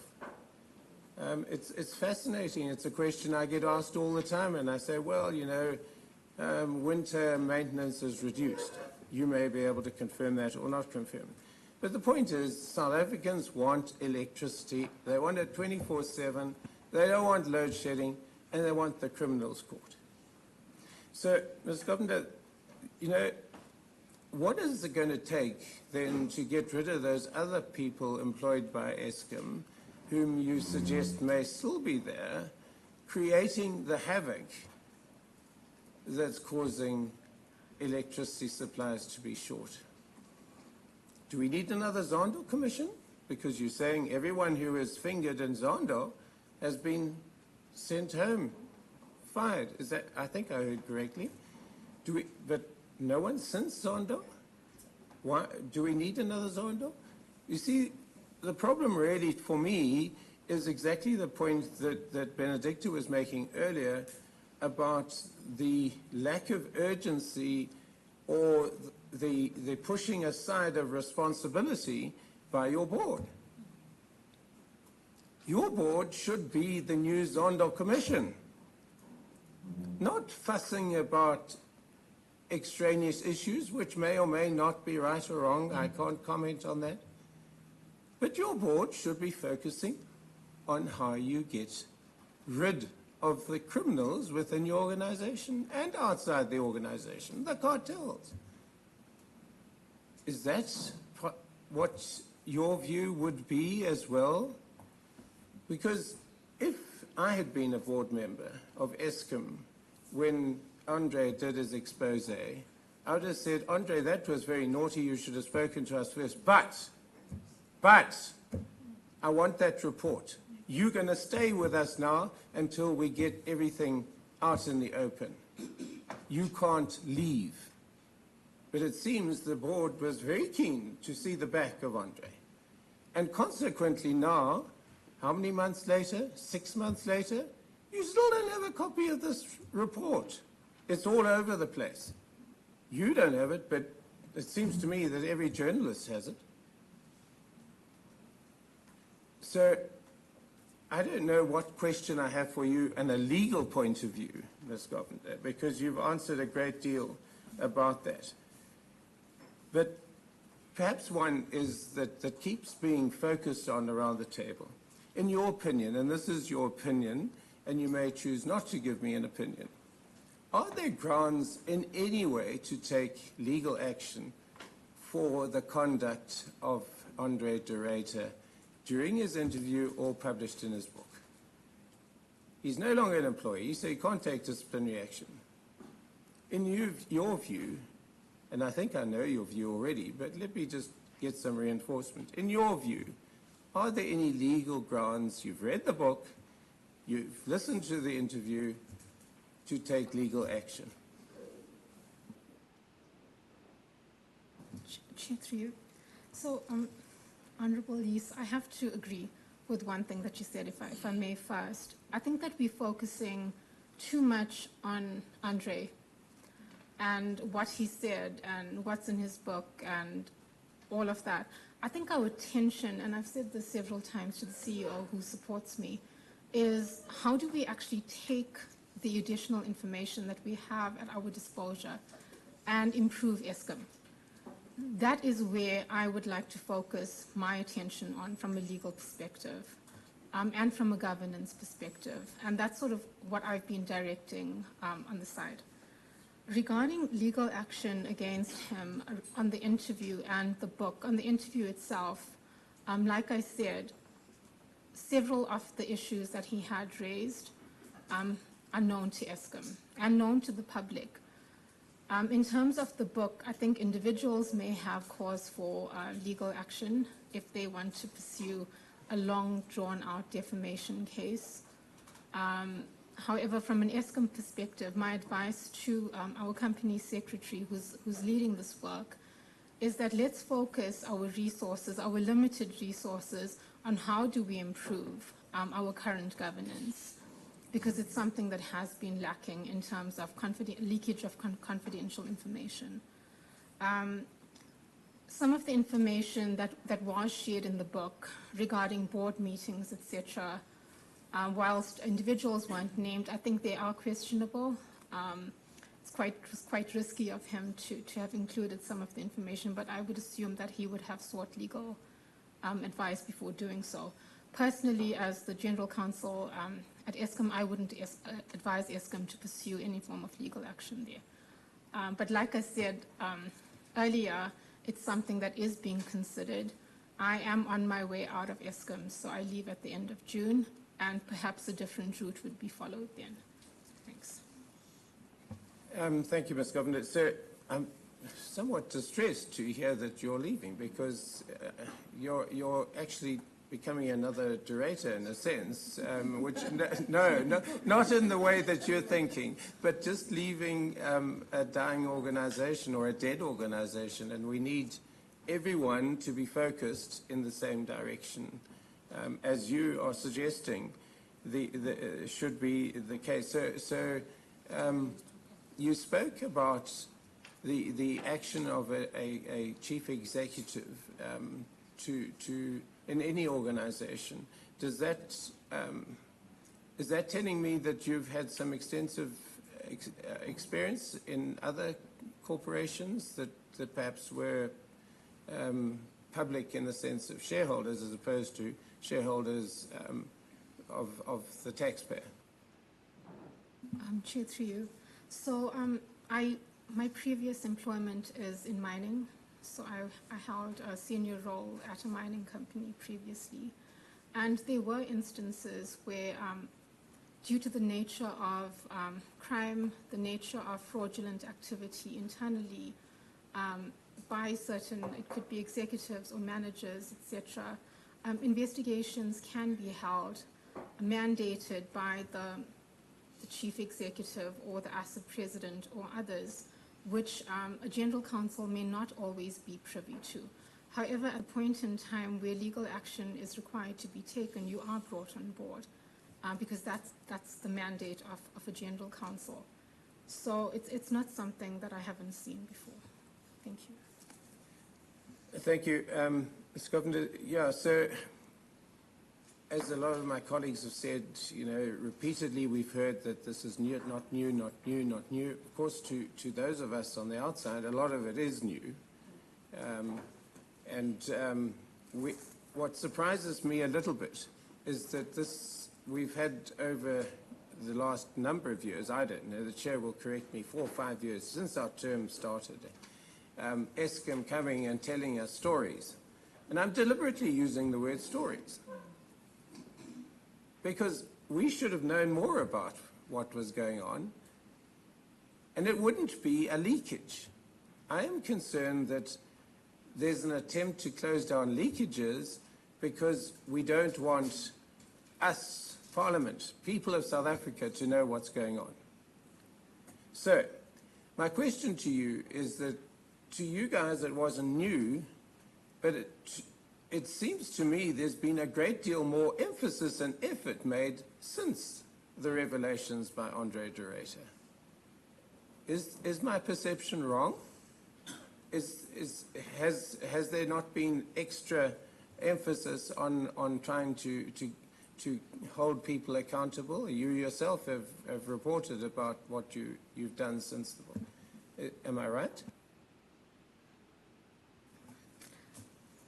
It's a difficult one to answer. So I don't think there's any, from my perspective, and perhaps the Group Chief Executive can come in to withhold information from the public. Some information is sensitive, and some of the issues that Andre did highlight, like on coal theft, there's mechanisms that are being implemented to address coal theft through automation, etc. So there's work in progress in terms of improving the current risk environment. What we need to understand is what exactly is in that report that may be different from what we are aware of that would require additional action from our side. So I think that for me is the gap, and that's the gap that I would like to close out from a legal perspective. I certainly took this opportunity regarding the book to bed down how do we improve governance from a leakage perspective. It's a conversation that sort of it's had on several occasions, and actions are taken, but unfortunately little movement takes place. So this is the opportunity, and I think we should use it. Thanks. Thank you, Ms. Govender. I think, Mr. Chairman, I've got one last comment to make, and this is it, and I hope that acting GCE, I think it's your role, but you can correct me. If Ms. Govender is leaving at the end of June, I trust that her replacement is already in place and that a debriefing is taking place as we speak. We are now heading for the end of June. For someone in the position that Ms. Govender holds and for her institutional knowledge that she has, to leave without passing it on to a successor would be a gross dereliction of duty by whoever makes that appointment or doesn't make that appointment. I don't know if it's a board appointment or whose appointment it is. And I know, Caleb, that you've been thrown into this role at a terribly busy and difficult time. But it cannot be that someone in that role is leaving in 2 weeks' time or less, and there's no debriefing taking place to a successor. It cannot be. Negotiate with her. Put something in place that even after her departure, that there will be a full debriefing, which was lacking in the case of the previous Group Chief Executive Officer, which should have been in place, no matter what the circumstances were, and should still come into play, actually, if you really were serious, Board, about getting on top of these issues. Thank you, Mr. Chairman. Thank you very much. I'm going to request that momentarily we go to the acting GCE, because as indicated he will be taking leave on matters that were raised earlier on and explained by the chairperson to us yesterday. So I think in relation to the issues that have been raised and any other matter that he would like to comment to, and then we will proceed. Mr. CEO or acting CEO.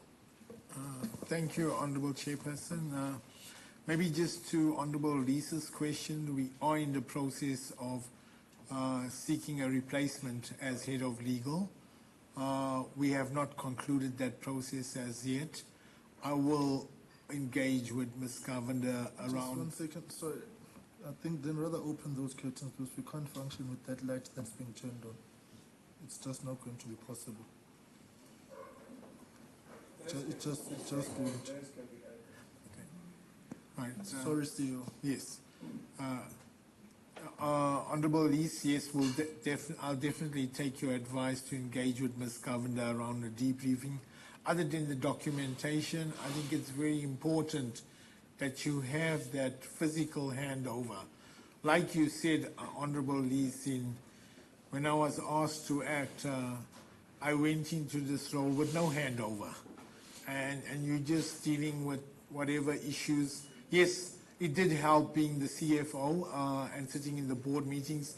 There were many issues I was aware of that I could pick up as the acting CEO. But there have been many issues that Andre would have worked with by himself, and I didn't get any briefings. So I'm sure there are still potentially certain items that have not yet come across my table as yet, and maybe through a supplier or customer in due course it would come. So it's difficult, but at the end of the day, you have to do your best in the interest of the country. Maybe to the earlier question, through you, Honourable Chair, why has the load shedding reduced? I think over and above the fact that, and I'm sure Becky Nomalo and yesterday would have maybe alluded to this, over and above the fact that we do less maintenance in winter, the second fact is when we did the winter outlook, we were expecting a much more colder winter to date. And like we said in the winter briefing, the warmer the winter, the better for us. We're expecting this cold spell even this week. The expectations was much colder, but it's not as cold. But I think most importantly, the key measure in working with generation and the head of generation is EAF, energy availability factor, is an outcome of how you control the unplanned outages. And like you know, that has consistently over the last 12 to 18 months been probably more in the region of between 17 and 18,500. When we did the winter plan and presented to the public, we had three base cases, 15,000, 16.5, and then the 18,000. And with the 18,000, it got to stage 8. The middle column was 16.5, and the base case was stage 15,000 megawatts of unplanned outages. So the key was to try to keep the unplanned to 15,000 or lower. And what has happened in the last 2.5 weeks, we see that that trend moved away from the, it's probably in the region between 15 and 16,000, which is helping a lot. That basically gives us about maybe anything between 2,000 to 3,000 megawatts more available. That is why the EAF is up. And if you look at the peak, what we all currently experience, I'm just encouraging the team through Becky and Generation and the rest of the support staff. If we just need to keep the momentum going as no load shedding in the morning and stage 3. Had we not reduced the unplanned by just 2,000 to 3,000 megawatts, you'd be sitting at stage 6 in the peak, and you would be sitting at stage 3 in the morning peak, and evening peak would have been stage 6. So the real focus for us is try to keep the unplanned to this 15,000, between 15, 15.5, and even below. And the challenge is going to come, honourable members, that this needs to be maintained into the summer periods when we do much more maintenance. Even this weekend, despite the winter, the team did some short-term maintenance where we did about 6,000 megawatts over this weekend. We had an opportunity to even drop stages lower, but rather than dropping to like a stage 2 and then going to stage 4 and 5 in the week, let's try to keep the consistency and the predictability to the system and to the citizens of the country. So that is the big focus from a generation perspective. Through you, Chair, those were the two questions I wanted to answer. I don't know if there's any other questions, and I know I'm here tomorrow as well. Okay, because you're here tomorrow, that's perfectly fine. We will have almost a protracted engagement, but it's the more substantial time tomorrow on that. But I think once you've reacted to that, that's perfectly fine. As indicated, the CEO's apology was communicated with me last week already, but he is here tomorrow. So thank you, CEO. And some of the issues you raised were explained yesterday when we were at Tutuka. Yeah, so thank you very much, and we'll see you tomorrow. Honorable Siweya.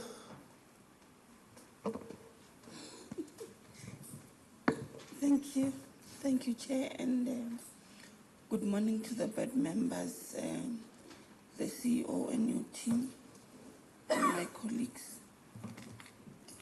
Good morning, how are you? Your call. Okay.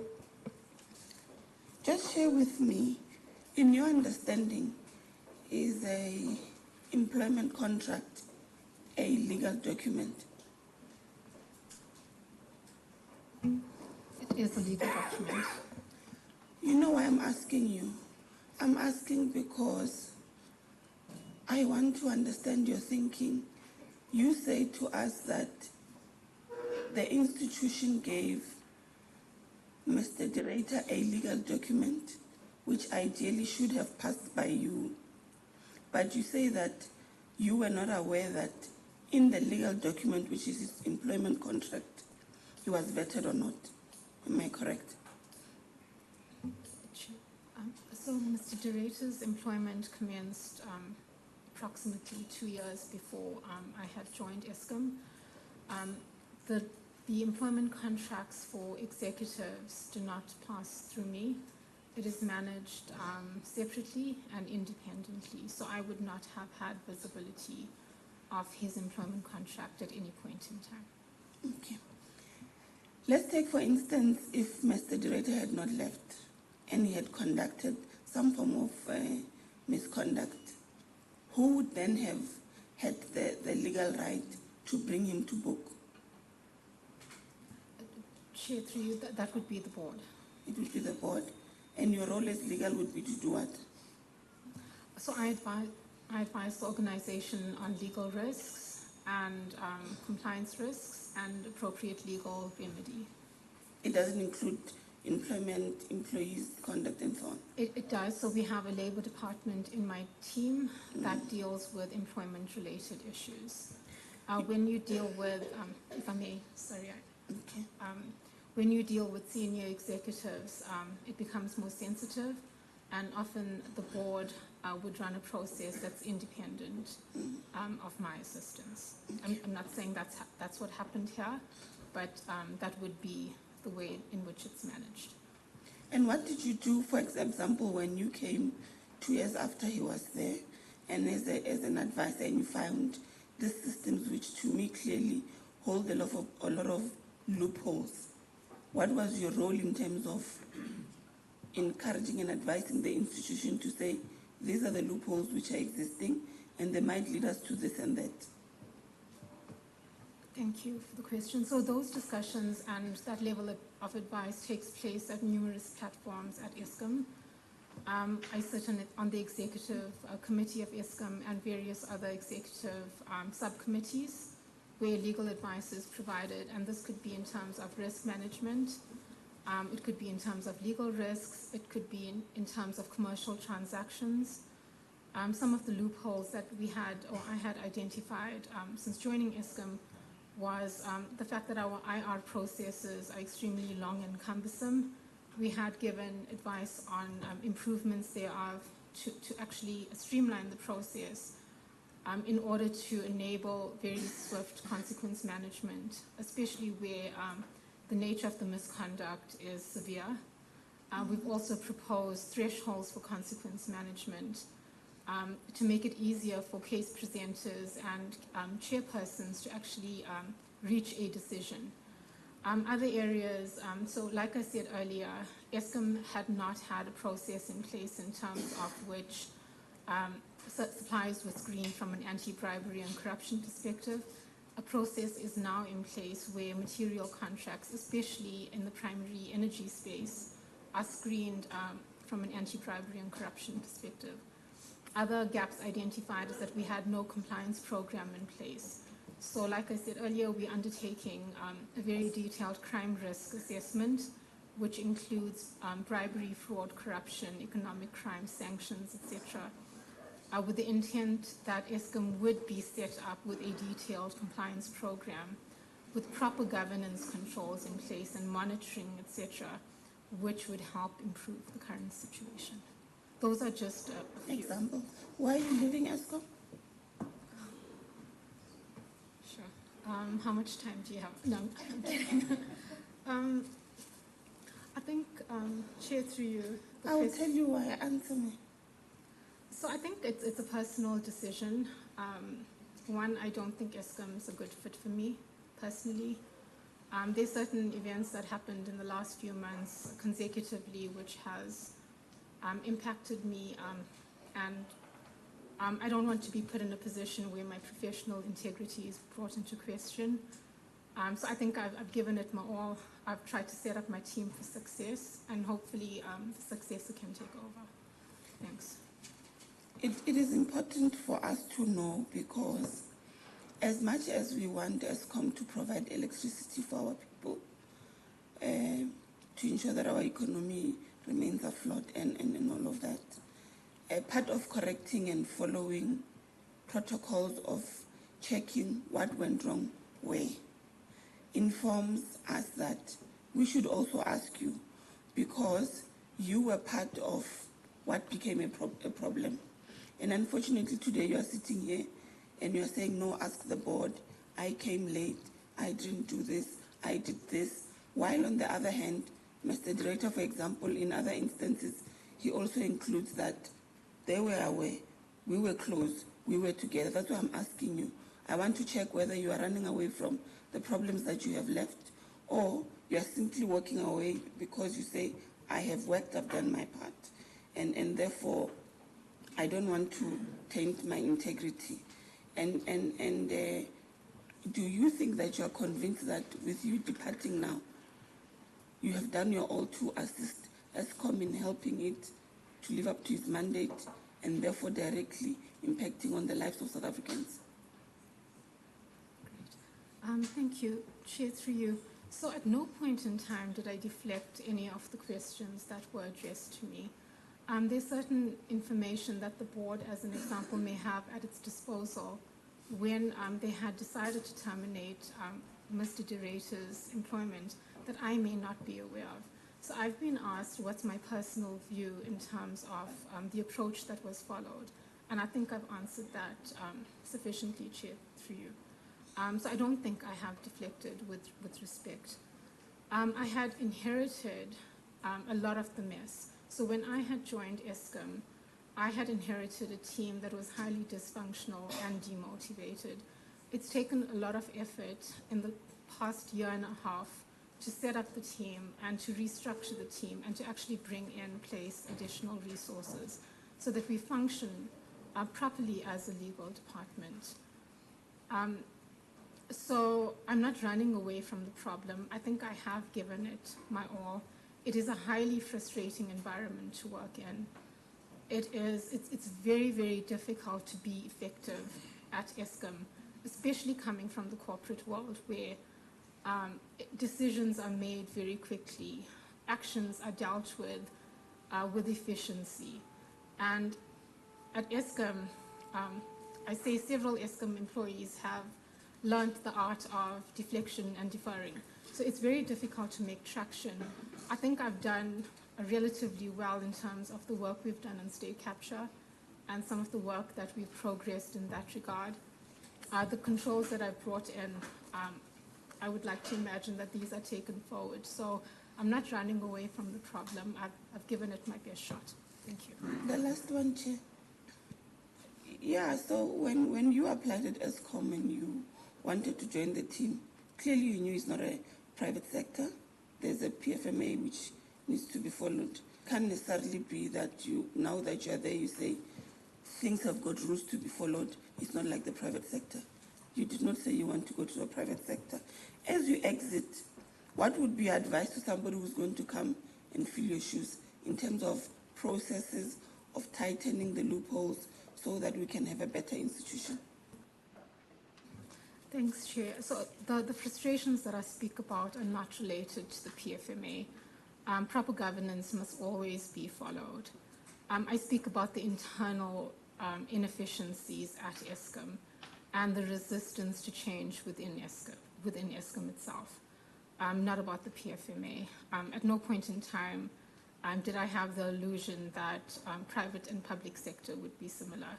I think I was naive with not understanding the magnitude of the problem, if I could admit that. I think the person coming in needs to be strong and able to stand their ground and have a very, very strong stomach towards resistance. So in order to actually get movement at Eskom, you've got to push really hard. You may not be the most favored person, the most liked person. You may even face resistance in your department. But it takes a lot to actually make traction in terms of what we want to do. So I think the intent is, if the intent is there and you have a strong work ethic, it could work. Thank you. Thank you very much, Honorable Bukes. Thank you, Chair. Ms. Governor, in saying that you were starting here at Eskom 2 years after Mr. de Ruyter, how long are you here now? 18 months. According to you, what is the moral and the functioning of your team currently? And do they have the capacity to assist the legal team that was appointed to deal with this saga? If I could just clarify, the saga is the data. Yes. So I think the morale generally in the organization is low. When I had joined Eskom, I was told that there's a sense of entitlement and employees are highly demotivated. I've seen that in my department as well. If someone does not like an instruction that you give them, they lodge a complaint against you, they lodge a grievance against you. So you actually detract from the work that you're doing to focus on something completely separate. I have pockets of excellence in my team where we've got really good employees that want to contribute towards making a change and towards turning Eskom around. We've got a huge institutional knowledge in my department, and I think that actually would serve well for my successor, where these individuals would support the person. We also, you asked about resourcing, we also currently resourcing at the moment, so we've restructured the department completely. We're going to be bringing in lots of specialized legal services to deal with, or lawyers to deal with environmental matters, health and safety, construction related issues, which were previously lacking in the department. So that work is in progress. The legal firm, what is the course of the legal firm in the terms of reference? Do they have a time frame when they must conclude this investigation? Thanks, Chair, through you. So the budget allocated to this initially is 2 million. It's a very small budget in the bigger scheme of things, just to do the groundwork. And that's not to say we're going to use the entire budget. There may be additional legal costs which will be managed separately if there's legal action to be taken following the review of the report.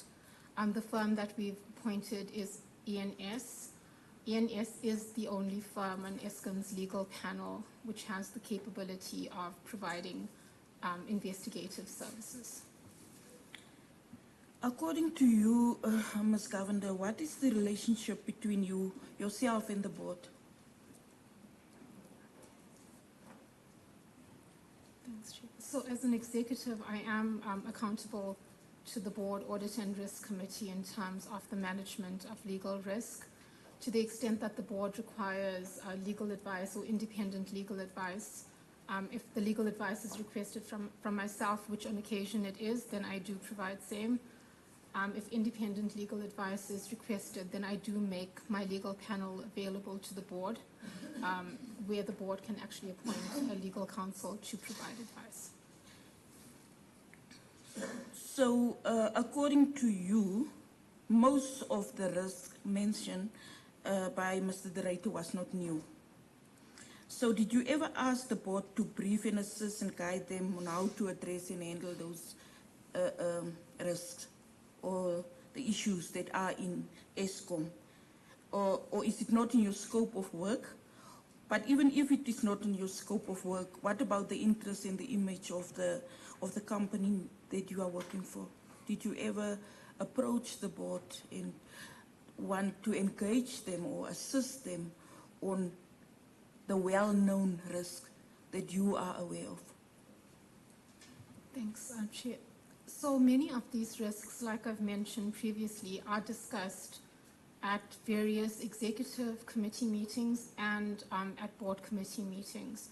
They may not have been expressed as Mr. de Ruyter did during his interview, but like I mentioned, coal theft, electricity theft, etc. These are issues, these are risks that Eskom is aware of.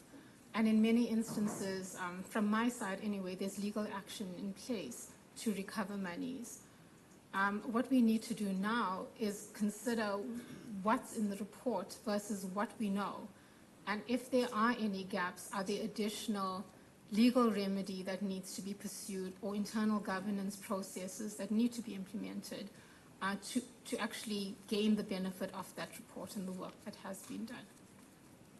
So in seeking an independent investigation, was it because Mr. de Ruyter brings the situation and the risk before the board and they just ignore him, or what was the case? Did they ever discuss, or are there minutes that you can provide us with that this risk was ever discussed in any board meeting, and the fact that he wants to bring in a private investigation?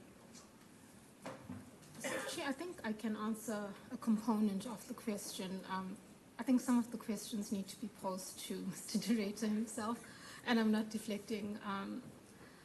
So the reality is that several of these risks are discussed, and there are controls in place, and there are legal actions or other initiatives that are being implemented.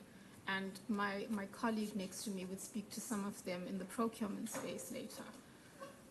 So what we need to do, and it's like I've said, is to understand what are the gaps and the differences versus what we know versus what is in the report in order for us to determine if any additional action is required. I'm actually not sure how else to answer it. Regarding the briefing session last year, late last year, during which this report was mentioned at a meeting during which executives and the board members were present, we would need to check with the company secretary as to whether that meeting was minuted.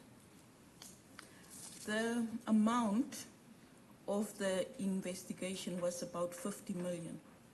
Who is the private funder of the 32 million? Because the 18 million was from BLSA. Are you in any way aware of where that money came from? No. You're not? Chair, SCOPA plays a vital role in ensuring accountability, good governance and consequence management in an effort to guard against the misuse of public funds.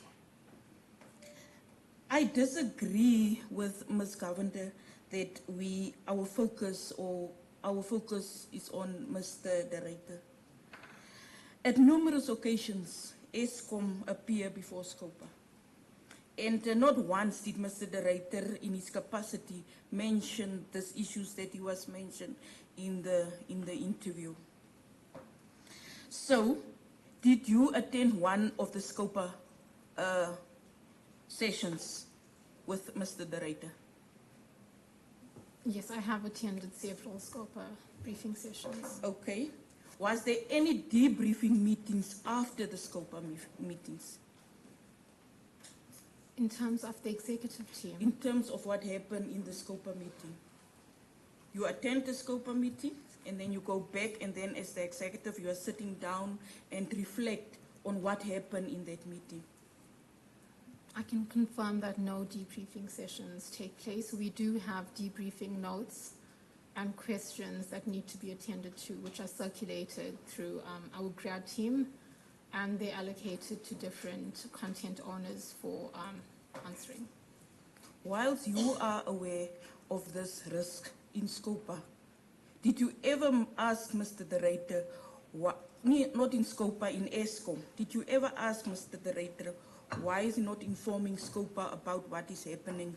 Or are you not, you don't trust the capability and the capacity of SCOPA?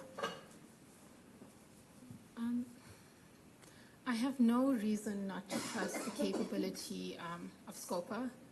so I can answer that as being incorrect. I had not questioned Mr. de Ruyter in terms of informing SCOPA of this investigation. Chair, like I said, that I myself was of the view that I would be informed of it for appropriate legal action once the report was finalized. I would have, well, and I speak under correction, I'm speaking on behalf of someone else, that the report and the content thereof would have been made available to SCOPA at the right time. But I speak under correction. Thank you. So, Chair, when is the right time? Now? Because, you know, Ms. Governor, what we are doing, we are here now, no? Listening to what should have happened long ago. So for me, it's just a problem that as SCOPA and as government, we are putting our time, our money, and our resources in investigating or try to follow public funds. But then we are sitting in a meeting where all of you, or most of you, are aware of the risk that is happening in an institution. But no one dare to tell us what is really happening. And now, when the media is speaking all about it, everyone is speaking all about it, today you come and tell us that no, it's not new to us. It's new to us. It's not new to you maybe, but it's new to us, and that's why we are here. So, yeah, you don't have to answer that one. Chair, thank you. I think I'm done. No comment? Okay. Right, I just, my dilemma is I always come in at the end. I've got 3 questions and then they'll do follow-ups. On the question of weight that Honorable Somyo raised earlier on, and in light of the comment you have made about resistance at Eskom, and you have in part put it in the context that employees, is there board resistance to legal advice and guidance? And if there is, to what extent? Thank you, Chair. So my experience through the Audit and Risk Committee, I have not experienced any resistance to legal advice. And the content of what we do share with the board, we challenged and questioned, and it's dealt with in that manner. I have experienced one form of resistance in terms of legal advice from board members, and we had dealt with that as it had happened, and without me compromising my professional legal view and integrity. Thank you. Right. So you've been here 18 months. So I would imagine that, well, I mean, it's elementary. Your employing executive would have been the GCE, right? What process was followed to get you here? Was it interviews or headhunt? Thanks, Chair. So I was contacted by a headhunter that Eskom had recruited the services of, and I had followed an interview process to be appointed into the role. Right. Now, you say that you... Oh, actually, there's one matter that I almost forgot. On the 19th of October, Eskom appeared, of 2022, Eskom appeared to brief us on the 2019 Oversight recommendations for the Quarter 2 report. In that report, and I go to the issue of vetting, when you say that you were not aware of the issues around vetting until that SCOPA meeting, but your presentation of that date indicates vetted senior executives in supply chain management unit as at 30 June 2022, and you appeared in October. How is it that legal would not have been in a position to be in the knowledge of the vetting progress? Process is one thing, it's stuck with SSA, the progress. up until that meeting when your presentation and submission was indicating 30 June 2022. Thanks, Chair. I think the question earlier related to Andre refusing to be vetted, and I was not aware of that. So in terms of several executives were contacted towards the latter part of last year, post-June, regarding vetting. And this was, many of us, several months after having commenced employment. So when I did respond earlier, it related to Mr. de Ruyter not agreeing to be vetted. But was it not of interest to you insofar as risk was concerned as to why all these people were not vetted? And I put it to you that you yourself, as at the 30th of June 2022, your status was that your vetting was in progress, which is the same status as that of Mr. de Ruyter at the time. Chair, I think that's a fair question, and if I had to weigh this against the magnitude of other issues and the workload that we're actually dealing with daily, perhaps I should have asked how do we expedite this and how do we support our assurance and forensic team and the SSA to have this vetting process completed. But if I had to weigh the daily responsibilities and the workload versus that, I guess I did not ask. Thanks. Yeah, because this is a cabinet decision of 2014, the vetting matter, that persons in executive positions and in SCM must be vetted. So, and it goes then to the issue that has been raised, the issue of leakages. I'm going to imagine this because the details are still sketchy about the modus operandi employed in this information gathering intelligence operation. Honorable, I think it was Bukes who asked about interviews, and information. But the question really then becomes, would Eskom information formed part of this investigation? So in other words, I would imagine Eskom documentation would have been handed over to the investigators. Is that a fair outlook to make? I would think so, Chair. Right. So when the CEO then in November indicates that there is an information gathering exercise, is it not of interest to yourselves at risk and legal to say what is the nature of this investigation and what sort of information from Eskom would be handed over to these private investigators if, as I'm hearing you, you've placed a particular concern and emphasis on leakages? Would it then not have followed then that in passing comment or a statement that would have been made by the CEO that it would have raised red flags to yourselves to say, wait, hang on, there's an investigation going on involving Eskom information? Is that not a risk matter? Chair, so at the time Mr. de Ruyter was the CEO of the company, he had shared, and it's something that I observed listening to him present to SCOPA, that he was, if I recall correctly, the minister had engaged the minister, and there was consensus that an information gathering exercise would be taking place. He had engaged the board chairman at the time as well. I would imagine that some Eskom information would be provided as part of that exercise.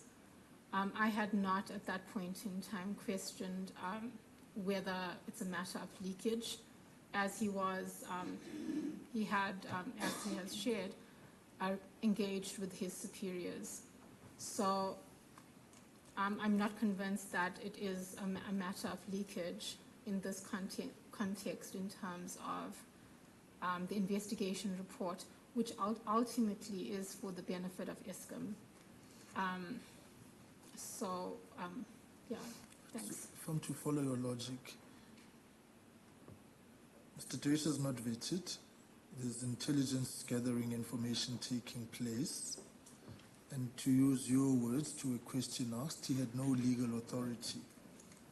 Right. So these three factors combined, Eskom information, I still maintain in November, was it not of importance, for lack of a better phrase, on your part, to gain an understanding in terms of the nature and circumstance of this information gathering vis-a-vis the risk assessment insofar as the institution was concerned?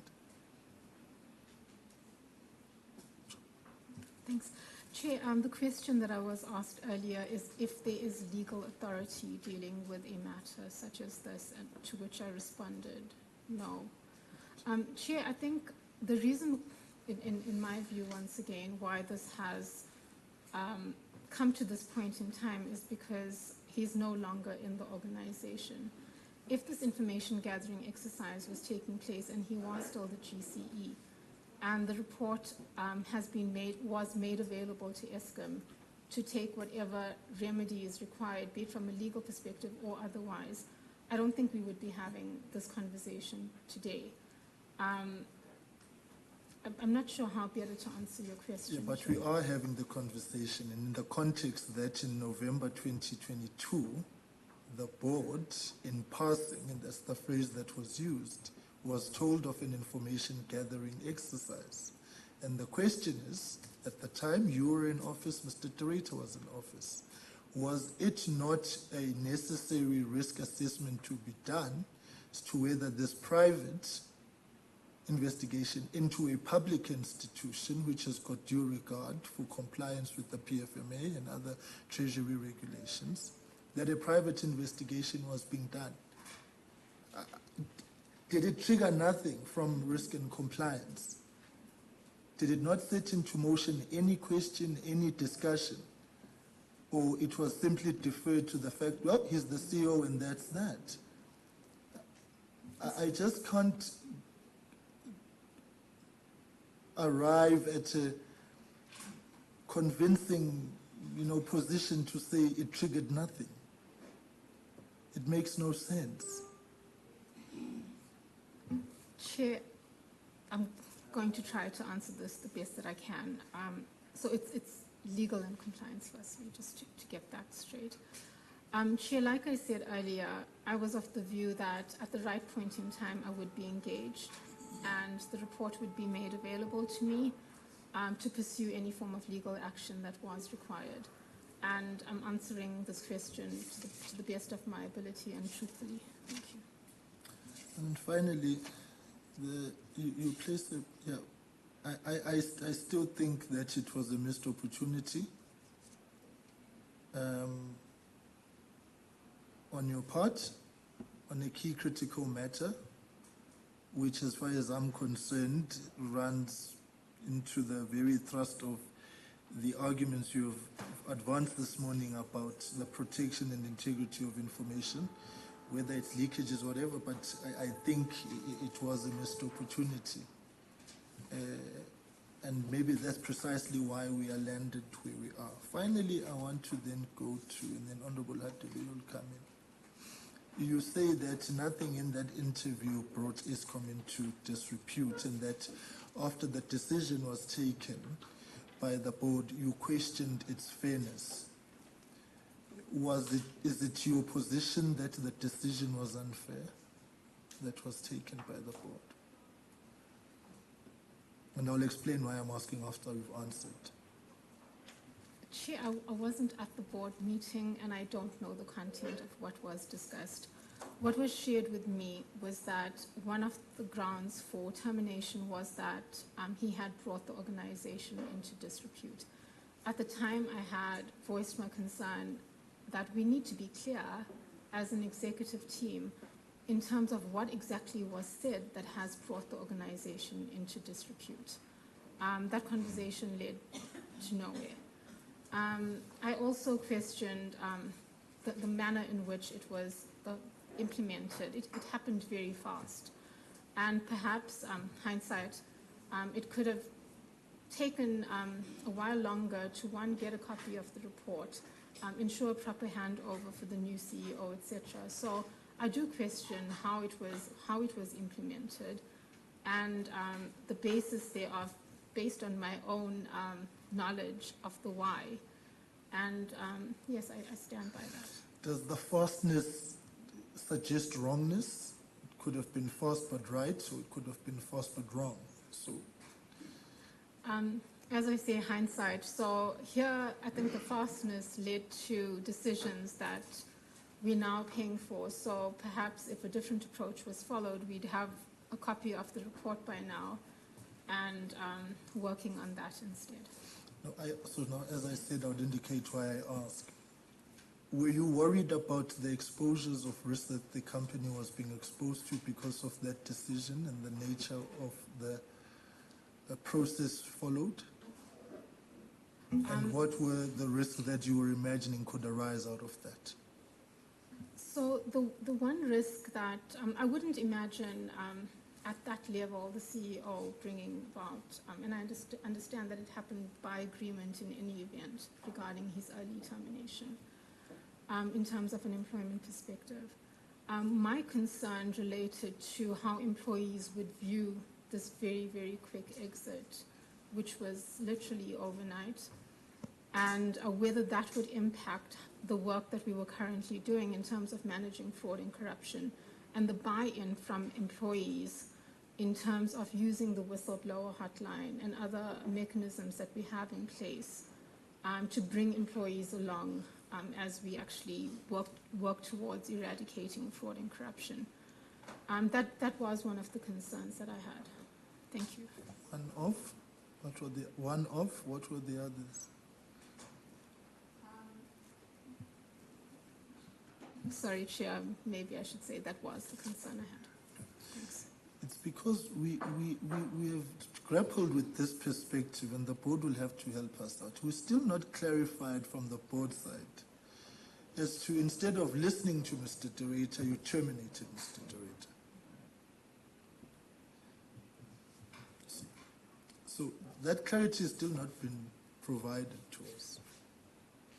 We've heard you speaking about how you viewed the interview, but in hearing him, whether you agreed or disagreed, that would have been in the nature of the discussion, because you now landed with a situation where after the fact you are looking into the issues that he has raised in his absence. So I think that's an area of clarity that the board needs to provide, and that's why I said I would come in only after she had answered that. Ma'am, finally, you speak about the environment being very frustrating. That's the word you used. So we are of the assessment that in one way or the other, I'm going to use a political phrase here, Eskom finds itself in the throes of factionalism insofar as its management and its leadership is concerned. It's played itself out on a series of occasions. What I want to ascertain, did the departure of Mr. de Ruyter, whom was your employing executive, in part or in full, influence your decision to leave Eskom? And whether you found yourself, for lack of a better phrase, in the cold because of his absence, which happened because of the interview. Thanks, Chair. I think that's a fair question. So there were three defining moments for me that actually led to my departure. So being at Eskom with Mr. de Ruyter here was frustrating, and being at Eskom without him here is frustrating. I do have the support of the new AGCE. I've not found myself in the cold. I'm the only legal professional on EXCO, so I think my advice is taken seriously. And it's often objective and for the benefit of the organization. There were three moments that had contributed towards my decision to depart from Eskom. The manner in which Mr. de Ruyter's termination took place did shake me up a bit. I hadn't experienced something like that previously in my career, and it happened very quickly. We were working late that evening, and within an hour of us exiting the building, I was informed that his employment has been terminated.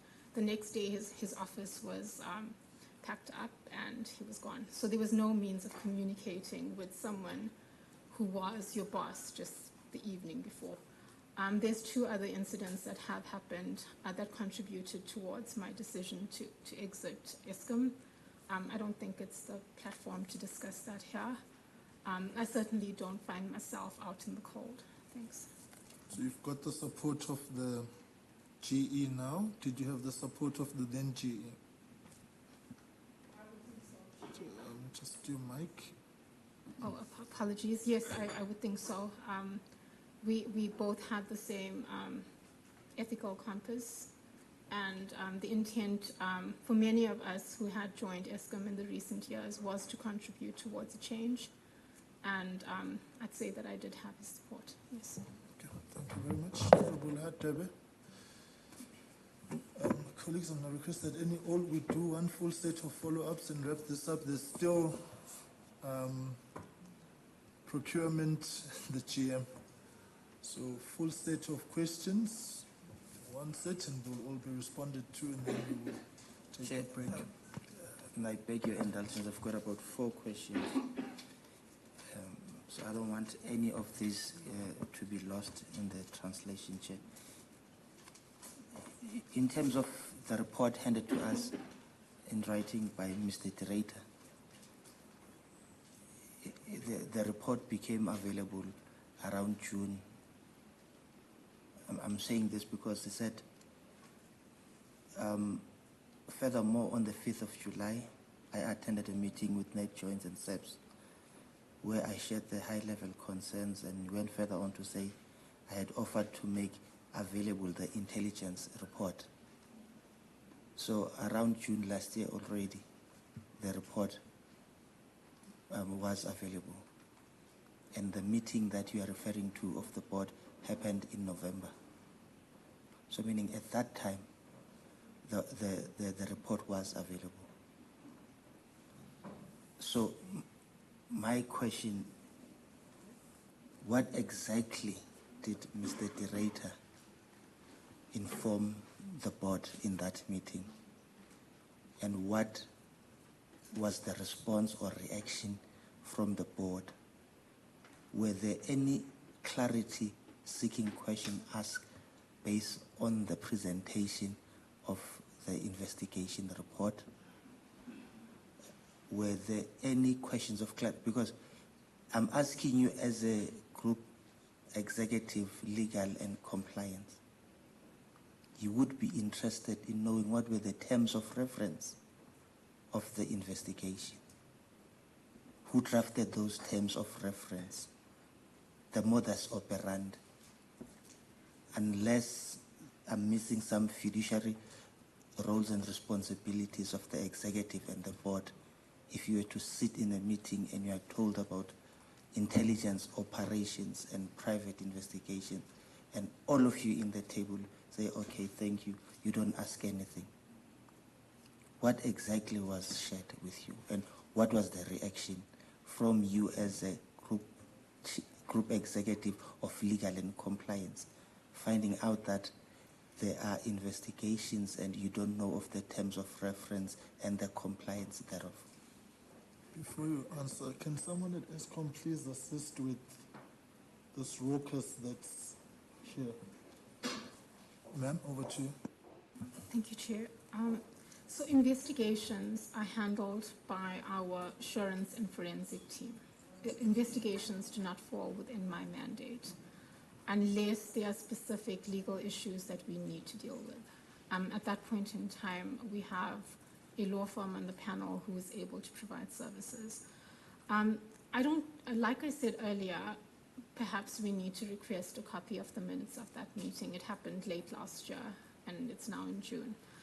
If I recall correctly, it was mentioned briefly. I don't remember Andre saying that a report is available. I think if that statement was made, I would agree with you, Honorable Hadebe, that further interrogation would have been required from a fiduciary perspective. From my perspective as the head of legal at Eskom, like I've said, once the report was finalized and thereafter handed over for legal remedy and avenues to pursue, that's the point in time where I would have become involved. But you said on several occasions in passing, yes, in board meeting last year, so it was mentioned on several occasions. And not at the board meeting. No, but you said the issue about the intelligence report was mentioned on several occasions, in passing and in the board meeting of late last year. So it was not for the first time in the meeting of the board late last year that this issue was mentioned. So in all these several occasions that you are referring to, none of the powers that be, including yourself, bothered to understand the extent and the modus operandi of this report. I'm asking this based on your fiduciary responsibility, in line with the PFMA, to protect and guard against the assets of Eskom and to ensure that you prevent any loss and theft as a result of corruption. I think using the word bothered is an unfair statement to make. Sorry, I'm asking, were you not bothered? I'm not saying you were not. I'm asking. I want you to explain and give us a sense of why wouldn't you want to know and understand. If I were to come to you and say to you, I have an intelligence report, and you say, okay, you then don't want to probe further. Context is important. If you don't have a context, you might be misguided in terms of your approach. Yes, okay, thank you. So the mention of the intelligence gathering exercise was mentioned in passing on several occasions. It was mentioned once at the board meeting last year. From my perspective, I was of the view that once the report was finalized, I would be brought in to advise the organization on legal avenues to pursue. I do not think I was delinquent in my responsibilities in this regard. It would be probably more dangerous for the organization to work off an incomplete report and pursue any form of legal action which may lead to nowhere. So that was the view that I had taken. When it comes to understanding the protocols in terms of reference, in terms of investigations, etc., that unfortunately falls outside of my mandate. So when that was mentioned on several occasions, did you ask at what stage is this information that you are giving me? Is this a preliminary, by the way, information? Is it the final report? Did you ask? Because you are saying you were of the view that once it becomes final, so meaning you knew that what was shared with you was not final, yet it became final in around about June, July. I was of the view that once the report was finalized, it would be brought to my attention for further action. I had at no point in time questioned the stages of I had no information on the timelines of the information gathering exercise, who was briefed, what the mandate was, etc. I would have thought that once the report was final, it would be brought to me for legal action. So how did you know that it was not final at the time it was mentioned to you? Because it was not brought to my attention for legal action. It was not made available to me. So that is how. Thanks. All right. Now, Chair, you are saying none of what was raised in an interview brought the Eskom under disrepute. So I want, for record purposes, to confirm to me that as the group executive, nothing in the interview breached the confidentiality of Eskom, the code of conduct. Nothing relates to the abuse of power, the office of the former Group Chief Executive. All what he said in the interview does not fall under this category of leaking of confidential information, breaching code of conduct of Eskom, abusing of his position as a Group Chief Executive at the time. 2, when the book was released, in your view as the Group Executive of Legal Compliance, what is contained on a book, you have also said to us right now, some of the things are questionable and risky. Are you saying the book has element of breaching the code of conduct of Eskom, has an element of leaking of confidential information, and has element of abuse of the position of a person by the capacity of a Group Chief Executive? And if I'm correct in my assertion, what have you advised the board to do in this regard? And I'm raising this because for us to pursue the matter, we cannot neglect or ignore the conduct and the actions of individuals. It cannot be that we accept as a norm that because you are living in June, you would act as you wish and do as you please, and whoever that has the role to effect oversight and consequence management must neglect that. I don't think that's a correct approach, because I heard you saying we should not focus on the rate, but focus on how do we best improve. Actions and conduct of individuals in the capacity of a Group Chief Executive should be pursued, and we cannot allow an individual to act as he wishes because he's leaving. He still had a duty and the responsibility to fulfill his role as at the time he was an employee of Eskom. Chair, thank you. So I stand by my comment that I still question what was said that has brought the organization into disrepute. As to whether there's been a breach of the code of conduct in terms of attending an interview without sharing information to be shared with superiors, that is a question to be asked. And it was unfortunate that many individuals became aware of some of the information, especially as related to political parties and others, politicians, in the interview itself. So I'm assuming that the board would have taken that into account when reaching its decision. Regarding my view, and I mean, I've been asked to give my view here, Chair, regarding the interview and the book. There are elements in the book where Mr. de Ruyter speaks about individuals and individual meetings, which I believe is risky. To make statements like those, which could potentially open you up to libel claims, is risky.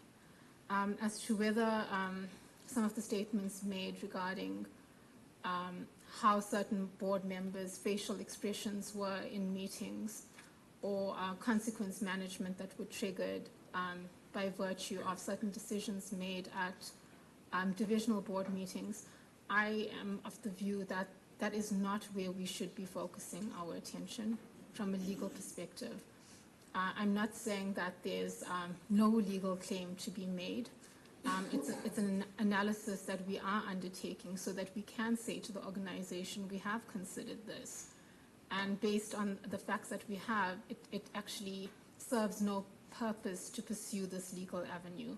Let's rather focus our attention on how do we take what's happened and improve Eskom's current governance controls. In closing, Chair, so are you saying as a group executive, legal and compliance, Eskom and Parliament shouldn't pursue the conduct of Andre de Ruyter and only focus on what he said on his book and his interview? That would be my view. If we're actually going to be expending legal costs here, I think there's a better direction in terms of which those costs could be incurred. Thank you. Thank you very much. Any other questions? Honourable van Minen. Thank you very much. I want to bring this back to the issue of Eskom, which is really the basis of the SCOPA investigation. In terms of vetting, I just want to know, general managers of power stations, are they also subject to vetting? Chair, I would need to confirm that with our assurance and forensic team. I'm not sure. Okay. What I'm essentially just, my answer is very straightforward. I'm just trying to find out, would GMs be subject to vetting, and if so, who would be the person who could talk to that, essentially? Thanks, Chair. I think the GCE should be able to talk to that. And I stand to be corrected, but I do think GMs are vetted. Well, luckily we've got one right here. You can quickly tell us before we come to his section. But just to clarify, sir, good afternoon now. Afternoon, Chair. Yes, I can confirm that GMs are subject to vetting. Okay. And then just my last question, from a legal perspective, would it be problematic if there were a GM who had been the subject of an investigation but had simply just stopped and there'd been no resolution either way? Would that potentially be a problem? 100% yes. Okay, thanks very much. Okay, any other question? Okay, thank you very much. Wrap it up. Okay, thank you, Chair. I think probably 1.5 question from me. One, thanks for responding to the questions I placed on yourself earlier on. Am I right if I would address you as a officer of the law, of the court of the law? Am I right? Yes, yes, sir. That's right. Going through the dictionary about that definition, it provides an assertion that an individual who seek to see justice being done, being met at all times. That's why I chose to ask you that kind of a question. So in whatever form of your own attendance, you would really want to effect that. Are you angry that Mr. de Ruyter has ended his employ the way it has been due to the action of the board? Angry, no. You're not angry? No. So you're not driven by any anger? I beg your pardon? You're not driven by, not by any anger? No anger has somewhat driven you to say, I don't agree with what the board has decided on? Sorry, my job at Eskom is to provide fair, objective legal advice to the organization. Like the conversation we had earlier regarding on where to best place your resources in terms of legal remedy. Whilst there may be legal remedy available, for example, to pursue an action against Mr. de Ruyter, those types of cases take extremely long periods of time with often no results to the organization.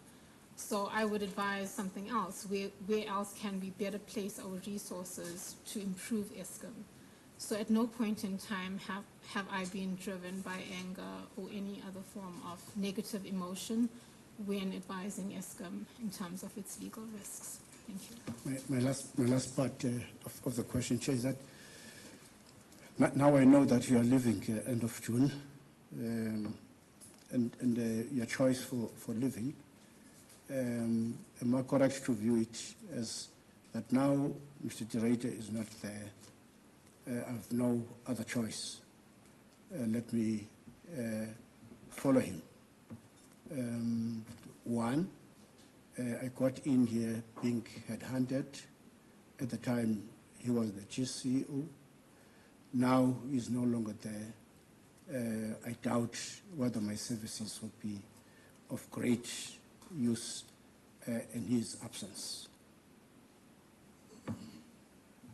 So I'm not following Andre anyway. In fact, I haven't secured employment yet for myself. So my services and the services of the role of a general counsel will always be required at Eskom. We provide critical services in terms of not only legal matters, but also several issues discussed from a strategic point of view at EXCO. So the role is critical. I have the support of the current acting GCE.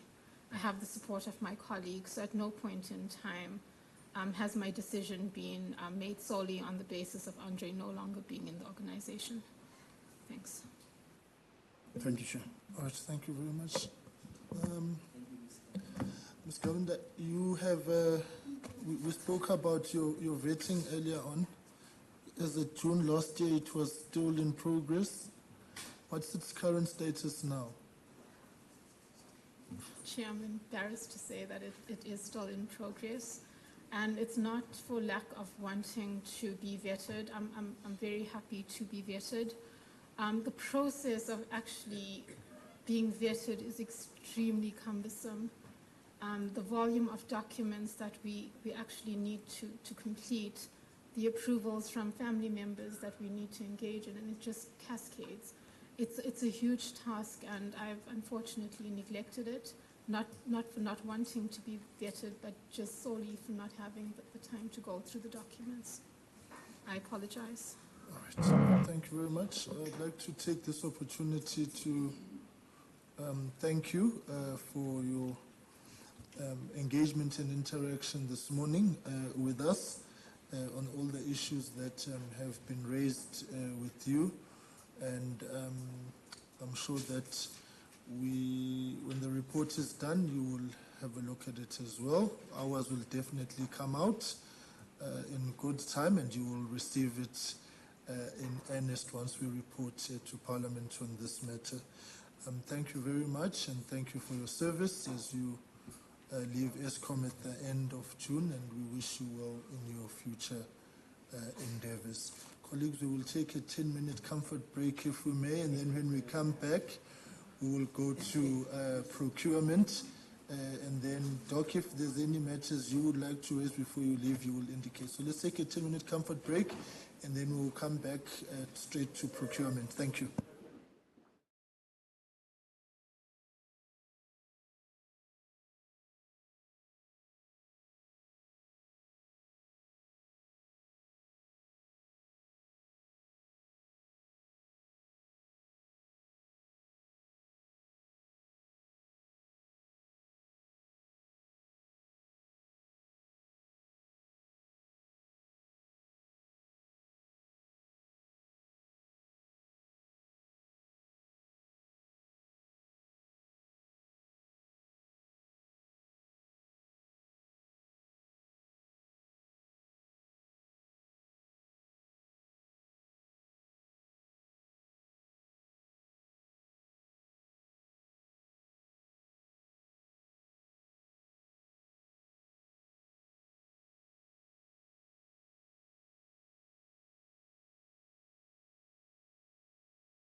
Lungi, ngicela nivale lapha lo mnyango so that we can start.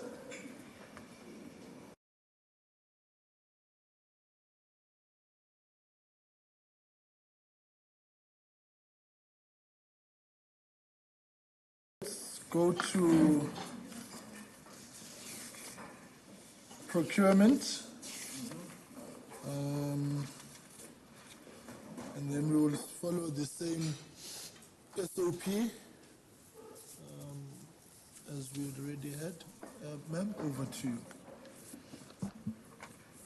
Good morning, Chairperson, and good afternoon, Chair and honourable members. I have a bit of a sore throat, so I'm going to try to speak loud as I can, and you can let me know if I'm audible at times. Thank you for the opportunity to engage with SCOPA, and perhaps I thought I would just introduce myself in terms of who I am and the role that I play. So as the Chief Procurement Officer, I've been appointed officially on the 1st of March last year, and I've acted for a year before that, but I am an Eskom Guardian from 1992. So I cannot say that I wasn't in the Eskom in the past or the areas before that, albeit not in the position of the Chief Procurement Officer. In terms of my role, I am a member of EXCO, but I do not report to the GCE, I report to the CFO. So most of my reporting and accountabilities in the reports that I do send would essentially go through the finance group to the respective EXCOs and boards. So I thought I'd just give that context first in terms of the engagements. I also then support board subcommittees such as Audit and Risk Committee, as well as Investment and Finance Committee, insofar as it concerns matters of procurement and supply chain management. So, Chair, maybe if I could just then give some opening comments. I had not prepared something. I thought there was a Q&A, but based on the previous session, I thought I'd just make some notes so that we don't have to repeat some of the same questions. So in terms of my role as the Chief Procurement Officer, it is my duty to see that there is a procurement system that is robust and in line with the provisions of the Constitution, Section 217 in particular, with the 5 pillars, and obviously in compliance to the respective legislation, instruction notes, guidance from Treasury, etc. The procurement department, as you know, it is not centralized. It is center-led.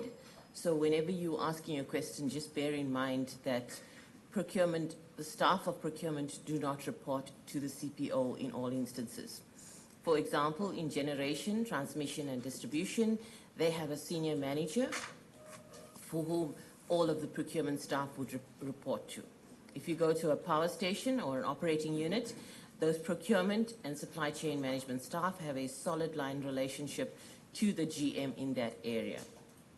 That being said, it is still my duty as a custodian and as a member of EXCO to make sure that we are shaping and safeguarding Eskom in regards to policies, procedures, the rules of the game, the use of a single system like SAP, and in terms of dealing with matters that is across the company.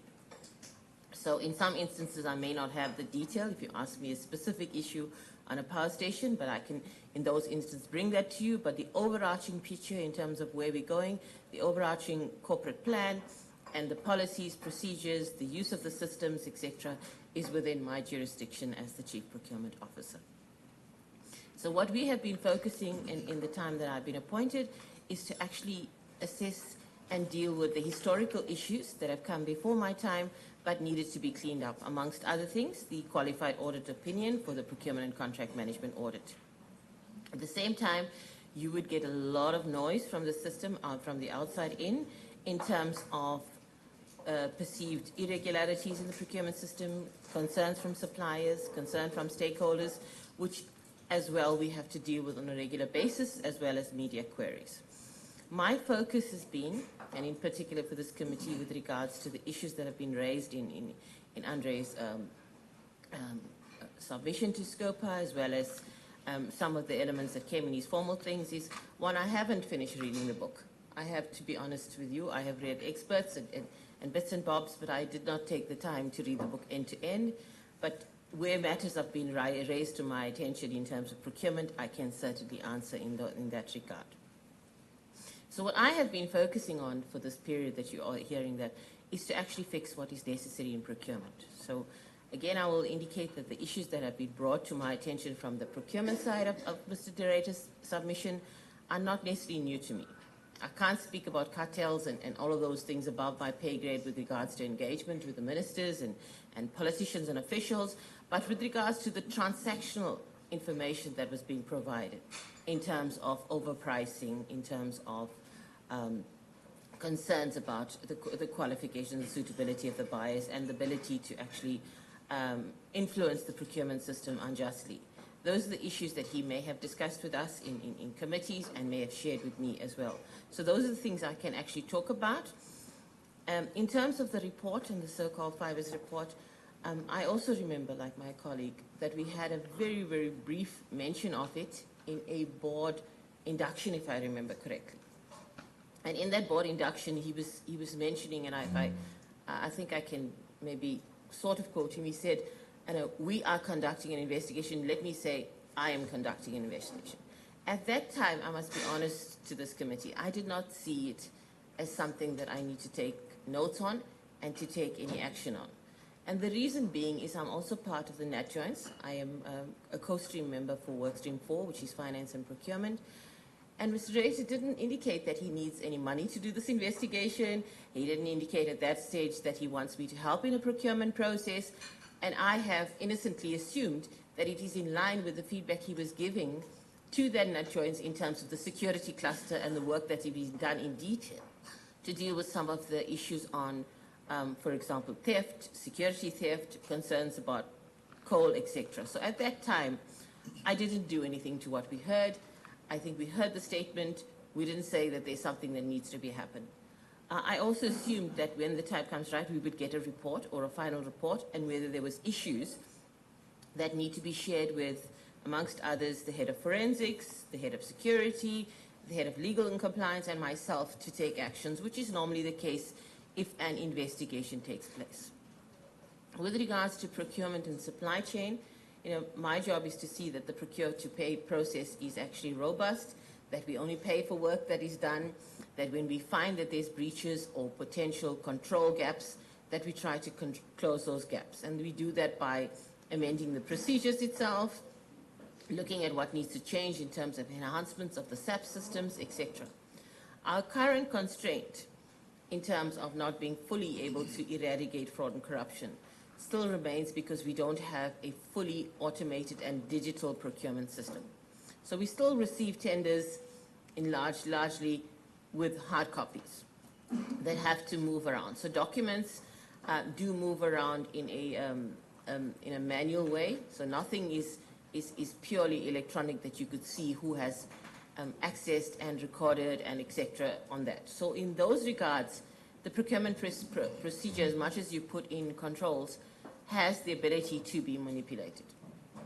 But where we do understand where it is, we would then try to close those gaps. So it is reliant to some extent on ethical behavior as well of people in the procurement process. Now, these are not only the buyers, the people that will include people in the tender office, that will include people in the delegated committees to make those decisions, like procurement tender committees and board tender committees in that regards.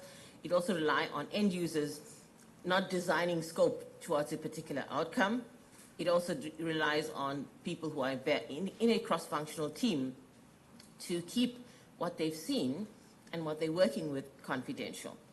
Now, some of that I can control if there's a high-value transaction through our CMAX process, which we call, where those documents are actually physically locked away for transactions over 500 million. But as you know, we procure from zero value to higher levels. So in any site or station, there will be documents that are not necessarily only available to a buyer, etc. So that vulnerability about many people seeing documents and being able to see contents prior to a transaction becoming finalized still leaves room to say that I cannot come hand in heart and say there's no corruption and fraud in procurement in Eskom. And I think that's the first thing we want to say. But What I've been focusing on in the time that I'm here is actually how to actually reduce those instances. And that comes with a procurement recovery program, which we've put together. We've shared some of that with our ministry in DPE. We monitor that program through the Audit and Risk Committee. And some of the things, just to take you very quickly, that we do is actually seeing where SAP could be compromised and make those changes in the SAP process. We are training people to be more ethical, and we're training people to understand the rules of the game and to be able to comply with it. Where the rules cause contradictions or the rules makes it difficult to do that, we're then engaging with the likes of National Treasury mainly, but also the DTIC, DMRE, anybody else that actually is providing procurement regulations. So the idea is to fix the control framework and fix at a large scale, the ability to compromise the system, and that's largely where I've been focusing my efforts.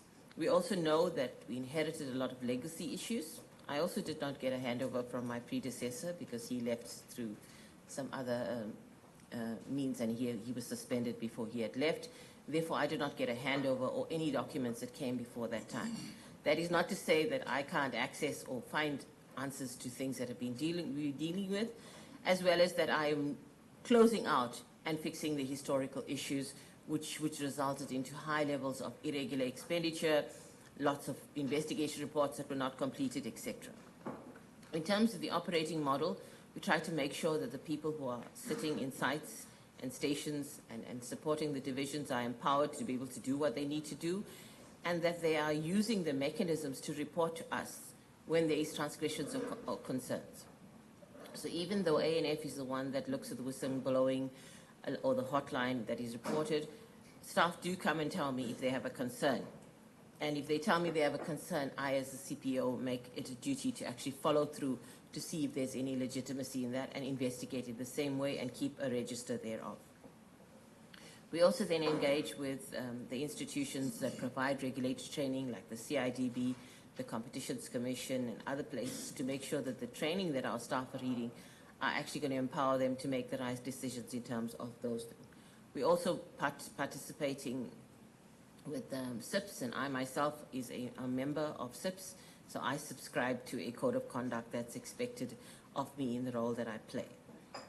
We also participate in NatJoints. I think I mentioned Workstream 4, that is looking at ways and means in the longer term that finance and procurement issues are not the reason that generation cannot deliver on its operations, and that we are not the reason why additional energy, for example, can't be purchased, or anything that is actually preventing the kinds of issues that are leading to, amongst other things, load shedding.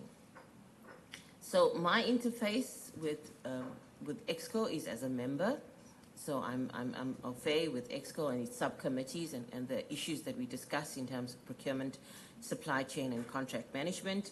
And of course, in the board, in a very limited capacity, I don't really advise on procurement because board doesn't really do procurement per se, but I do play an advisory role in the Investment and Finance Committee, and I do make presentations together with Finance in the Audit and Risk Committee. So the areas that I focus on is procurement, supply chain and contract management, and I think from there, based on the question you have, I will be able to respond in terms of the general issues that were raised. I think the other issues specific to the book, I did put in my presentation the last time, Chair, but of course, if they hadn't finished the discussions or the rounds of questions from our previous presentation, I'm willing to engage further on those. Thank you. Thank you. Thank you very much. Questions? Honorable Van Minen and Honorable Hattab in that order. Okay, no time, I'm going to be a bit more strict on time now. Yeah, Thank Honorable you, Chair. Van Minen is first off the bat. Thank you, Chair. Ms. Sanker, you mentioned here that procurement isn't centralized, it's center-led, and then you were talking about the role of the individual GMs. Can you just expand on that a bit? Thank you for that question. So essentially, about 3 or 4 years ago, procurement was centralized, and then we've now decided to create those divisionalized structures or those preparing for legal separation. So in those cases, a power station, for example, will have a middle manager in procurement, and under there they would have a person dealing with, say, supply chain and another person dealing with procurement. that person has a solid line relationship to that general manager at that power station. They have a dotted line relationship in terms of the functional leader to myself if they have queries in terms of the rules of the game and how things are working.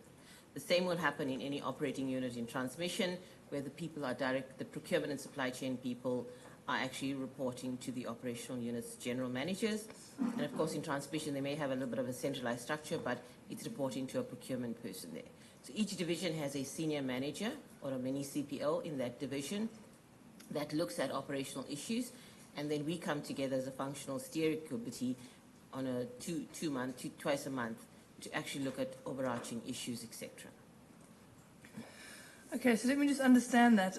You're talking about solid line relationships and dotted line relationships. So are you essentially saying that each power station operates separately, and ultimately it's the general manager who would then be responsible for the actual ordering and procurement, and then there's the sort of bi-monthly meetings with yourself and the committee?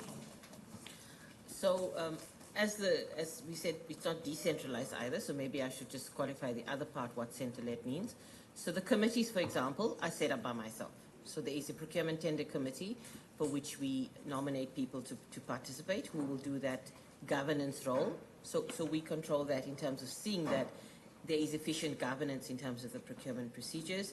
Yes, correctly, the purchase requests per se, the fulfilling of the requirements by the buyer, the signing off of the scopes, the actual placement of the orders are all done then at the power station. Naturally, there are thresholds. Certain things that would go to EXCO, etc., are over 750 million. But I would say, by and large, 90 to 95% of the procurement at a power station takes place at a power station. Now, my concern is, there have been so many swirling allegations over the last few years with Eskom and with procurement in particular. We've seen all kinds of issues to do with inflated pricing, with double orders, all sorts of issues. Why is that non-centralized system seen as more efficient than a more centralized system?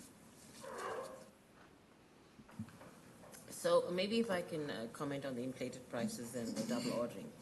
So with regards to inflated prices, what we're doing centrally is to then make sure that market-related prices are updated onto the system. So if you do that and you systematically, and we've done over 10,000 items in the last year, you would then say, for example, the price of milk is 10 Rand a litre, and therefore you would monitor it through SAP if you are spending more than a certain percentage, be it 10% or 15%, depending on what it is there. So the system will be able to track that. Why is it decentralized? Is because the divisions by themselves wanted a more effective way and easier reach to the procurement teams. So which means you could have a requirement that is today and actually satisfied within a 21-day period or 30-day period, because everybody that needs to work on that transaction is actually located at the same space. So the procurement person is next to the end user, is next to the finance person, is next to the committee. So the thinking was always that if it was the excuses or the reasons made in the past that procurement is onerous and taking years, etc., was essentially because it was center-led, and they felt the line of control in terms of procurement and supply chain resources was too far from the PSM, who then said, they did not see the sense of urgency that they have, and they did not see the crisis or the prioritization of procurement efforts. Okay, I understand that, but surely there is a really big risk in a decentralized model like this, well, should we say a non-centralized model. If you've literally got the buyer and the procurement and finance and everybody in the same space, and they are working in a location far from the center, doesn't that add credence to the allegations that we've heard over the years that there has been enormous resistance to having a proper inventory? There's been a huge resistance to barcoding. We were yesterday at Tutuka and we were in the stores, and as well there, it's difficult to see how any kind of control is actually on the ground kept over what is there and what is ordered. So surely having a non-centralized model like this makes it easier for people, if they wish to collude in procurement, to do so. particularly given the fact that you don't have an electronic system and a lot of it's done on paper. I mean, surely that really should be raising alarm bells.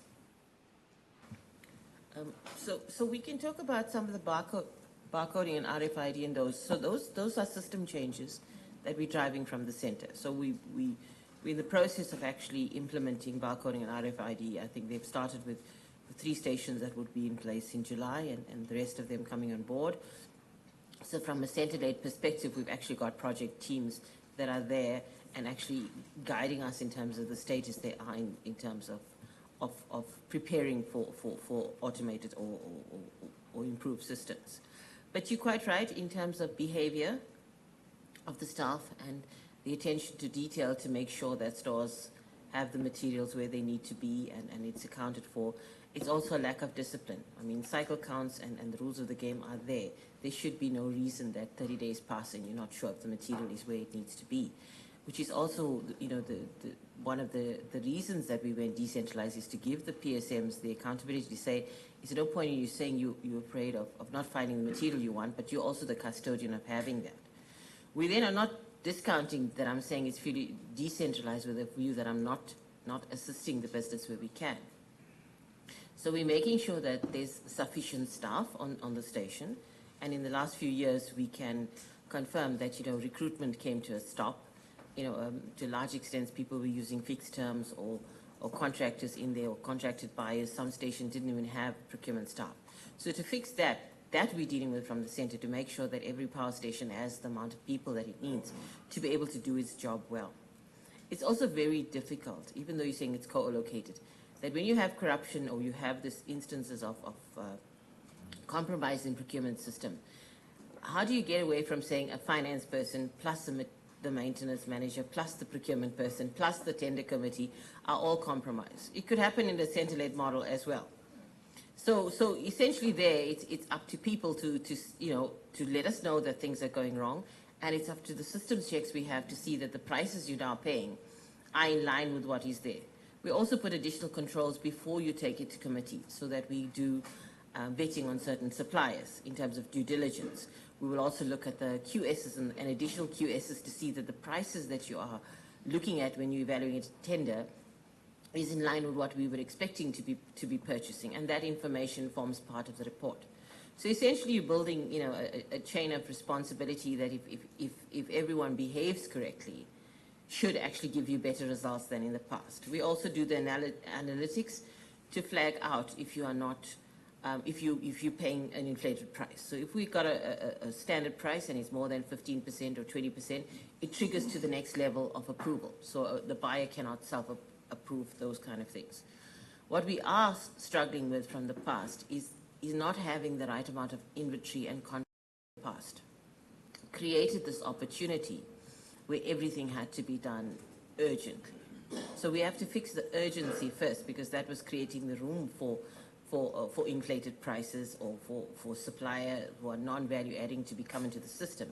And I'm pleased to say, I mean, my colleague Becky's not here, but we are now going to reduce the amount of informal tendering.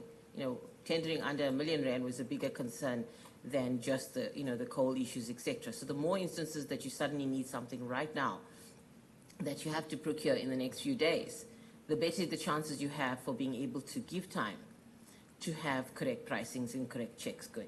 Because obviously an open tender process or competitive bid will always give you a better result than these urgencies that are created. So I am now dealing with reducing the instances of urgencies. We've also saying tying it in, for example, with National Treasury Instruction 03, which then gives the accounting authority the ability to make those decisions whether you're modifying a contract or you're following a sole source or OEM procurement, should increase the efficiency of the process and actually reduce the cycle times, thereby, you know, also, because those are the contributing factors that we've looked at. It's not just saying swap out the people. You bring another 100 buyers and after a little period of time, you can't guarantee that you've got the same results. So we have to fix the way the processes work. We have to fix the ability to people to secure contracts that are outside of the price, and we have to then deal with the urgency. And in dealing with the urgency, what we have to do is place enough contracts. So I've got a backlog of contracts that need to be placed. And only fixing that would reduce the amount of procurement that is actually needed in the station, and that actually is how you solve the problem. Now, how do you manage that without a fully digitalized system that, again, isn't centralized so that you can't see what you've got across the entire system? And you were talking about things being done on paper, and it's only larger claims over, I think you said 500 million, where the documents get locked up.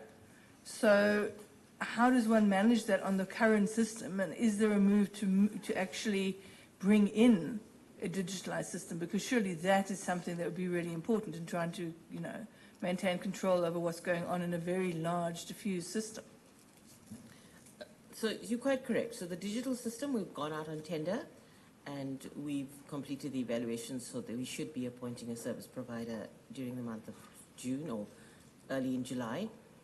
And that is in trigger. I think I mentioned in the previous SCOPA report to have the first part of digitalization in June 2024, because that would give sufficient time for the supplier to work on it. So it remains a risk until that risk is controlled in that way.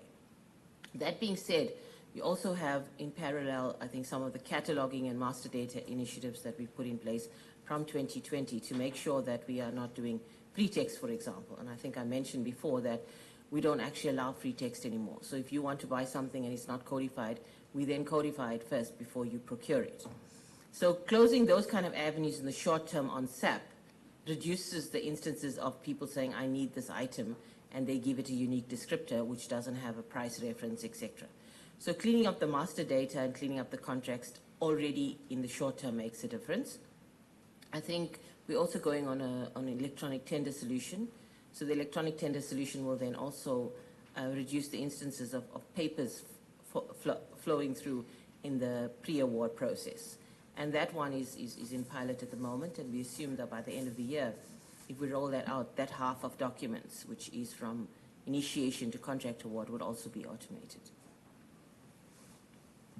Okay, and then the procurement recovery program, what exactly does that entail? All right, so we've started on a journey from the time we've had the qualified audit opinions to actually put a range of actions in terms of dealing with many of the reasons why we've got qualified. So a few years ago, it was on interpretation of notes, etc., where we had high volumes of transactions that were pervasively done incorrectly, either through incorrect procedures or misunderstanding thereof. So in the last few years, we've cleared up in terms of many categories. There's 8 categories in Note 52 or 51 of the PFMA, the PFMA section of the annual financial statements, which shows the traction that we're making, amongst other things, on single source and sole source applications, where we've then changed the delegations so only GMs and higher can actually approve these types of transactions, dealing with emergency procurement and the rules of instances of emergency procurement, dealing with how contracts are modified, in particular thresholds over 15% and 15 million. And many of those changes that we've done is we've also put in flags into the system that highlight those transactions and those things so we can actually monitor it. The intention is really to have this program where we're actually reducing the instances of irregular expenditure and obviously non-compliance in general terms, and of course monitoring that. In the short term, you may not see the results because you have the spike in irregular expenditure, but it's because we're picking up the issues of the past. New instances, I can confirm, are few and far between compared to the past, and the number of instances, even though you would find that when we're finding items from the past, it obviously reflects in the current financial statements. So procurement recovery is an all-encompassing approach on people, process, systems, and governance to be able to demonstrate, amongst other things, to our shareholder or to the lenders that we have dealt with people and processes in terms of fixing the policies, dealing with National Treasury, etc., dealing with the competence of staff and having the right amount of staff in there, from a perspective of monitoring, value-adding suppliers and putting in controls on SAP where we can assess even local purchase orders, etc., and pick up exceptions, and then working with forensics and of course, audit or any other party if there was external investigations into procurement transactions. So all of that is built into a procurement recovery plan, which then we update each year to show how we're making progress. And that also is the thing that I probably spend more time on than maybe Andre's specific instances where he says we're outliers.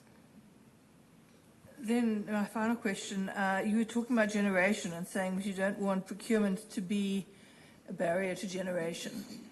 Is that something that's happened in the past? Has procurement actually had an effect on generation? Yes, in our understanding in the past it did, because first and foremost, the business was allowing contracts to expire, where we had commercial arrangements in place for maintenance of our providers. We might have had contracts for stores and materials. And these contracts in the past, from 2015 onwards, were actually left to lapse. So what you had is a situation where sites cannot get what they want in the time they want it. So it's either the contracts for some of the key equipment and plants, or even the maintenance services, etc. This was further exacerbated because when you wish to modify a contract, and it may just be the most prudent thing at that time, and it exceeded a threshold of 15% or 15 million, it then had to go to this additional governance process of going to National Treasury, where in some instances there's evidence they replied within a month, and of course if you've been around there are other instances where these items went back and forth for months or years. The same thing happened with, obviously, say, the generation part of the build program, where if you want to modify a contract based on site-based requirements, it would have had gone through that additional governance. So that additional governance was proven to have delays in terms of making decisions, and of course in some cases people are not applying their minds. They would allow the contract to actually expire while these governance is taking place, and of course, if you've got an expired contract, nobody then wants to resuscitate it and take the responsibility of irregular expenditure.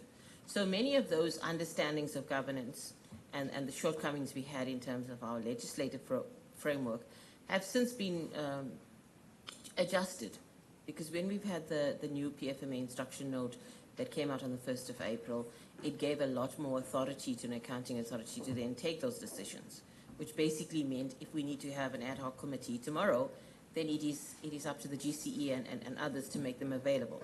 Whereas if you had to go through a National Treasury process, you would obviously have to work around their timelines and their things. So in that sense, procurement in the broader ends of procure to actually securing a contract was a little bit more onerous and a little more difficult. The ability to actually then choose procurement by other means that is governed internally also helps us to say, in the case of an urgent issue or a matter on a power station, and maybe you can even ask Sello since he's a PSM there, it is able, the unit now can make a decision on urgent procurement, and we've simplified the timelines by which they can get their goods and service if there was something that was needed immediately, and if it could help alleviate some of the immediate crisis, knowing full well that they don't have their contracts in place, they don't have other things. If they need an equipment now, they can find a way to do it. It also means that we also looked at sole sources and OEMs, and in areas where it just made sense to have contracts, but we don't have them and we allow them to lapse. So now if we have those enabling agreements, if you need something from a GE or a Hitachi or say, you can actually get them through those arrangements. So I think when we use the word procurement, I'm saying everybody in the procurement value chain work less efficiently in the past. And that by itself allowed people to just stand back and say, I'm not going to continue with this outage, or I'm going to move it because I don't have the arrangements in place to actually do the work. And then it also delayed, in fact, the works itself. Thank you. Thank you. Thank you very much. Honorable Hadebe with an H. Honorable Conta, stand by. Thank you, Chair. I can't see properly. Procurement. Yeah, I wanted the name. It's fine. Can you please just give us a breakdown of how emergency contract gets awarded and who are the role players involved? Thank you for that. So emergency procurement, unlike ordinary procurement, doesn't have to be led by the procurement department. So maybe ordinarily if you need to buy goods and services, you would fill up a scope, you'd fill up a purchase requisition, you would go through some sort of competitive bidding, and you would take anything from 3 to 6 months to get your goods. When you have an emergency, first and foremost, before you get to procurement, an emergency is declared by a GM or higher. So a power station manager, for example, would find that he's got an emergency condition in his power station, which requires emergency action.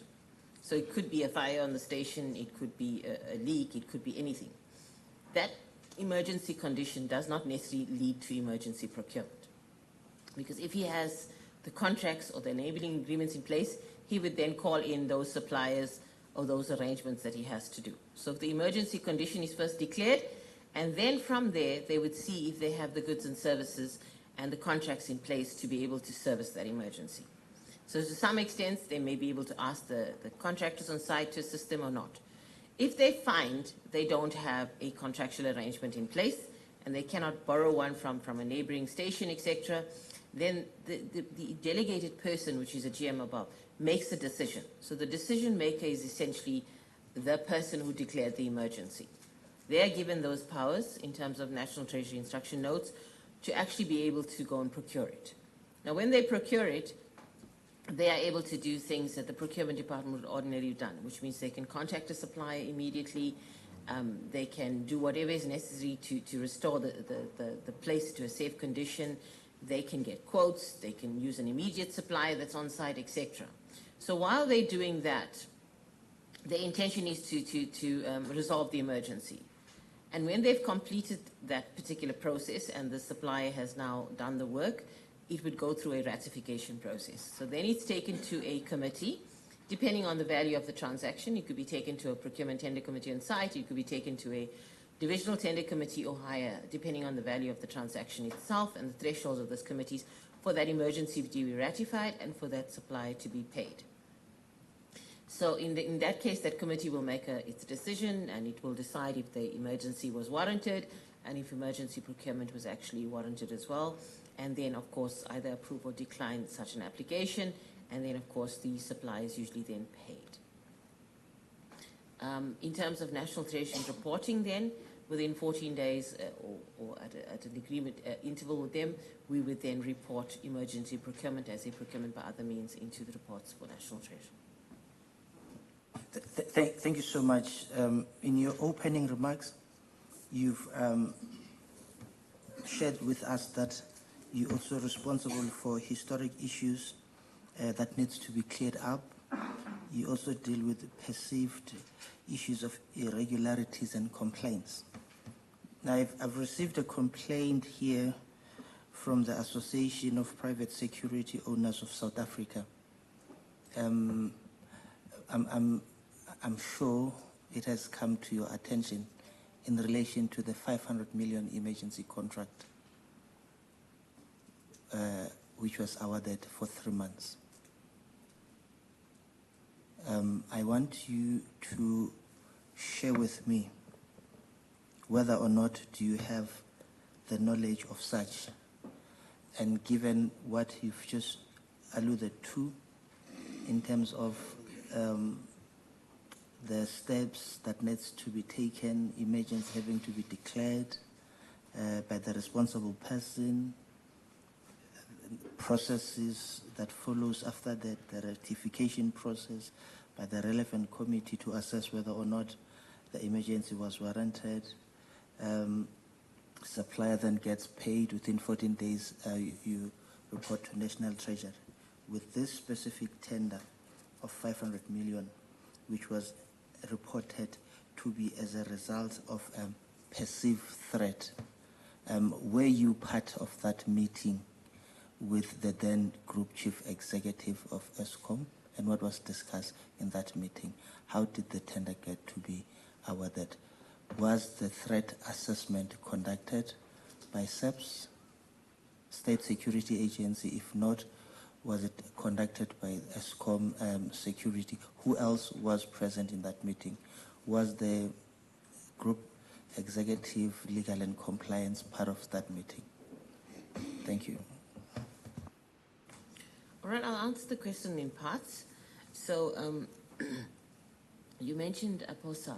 We've got several people that have actually raised the same concern. So I could just check if it was APOSA as well, but many of the other queries have come through media desks, so I think the answers are more or less aligned.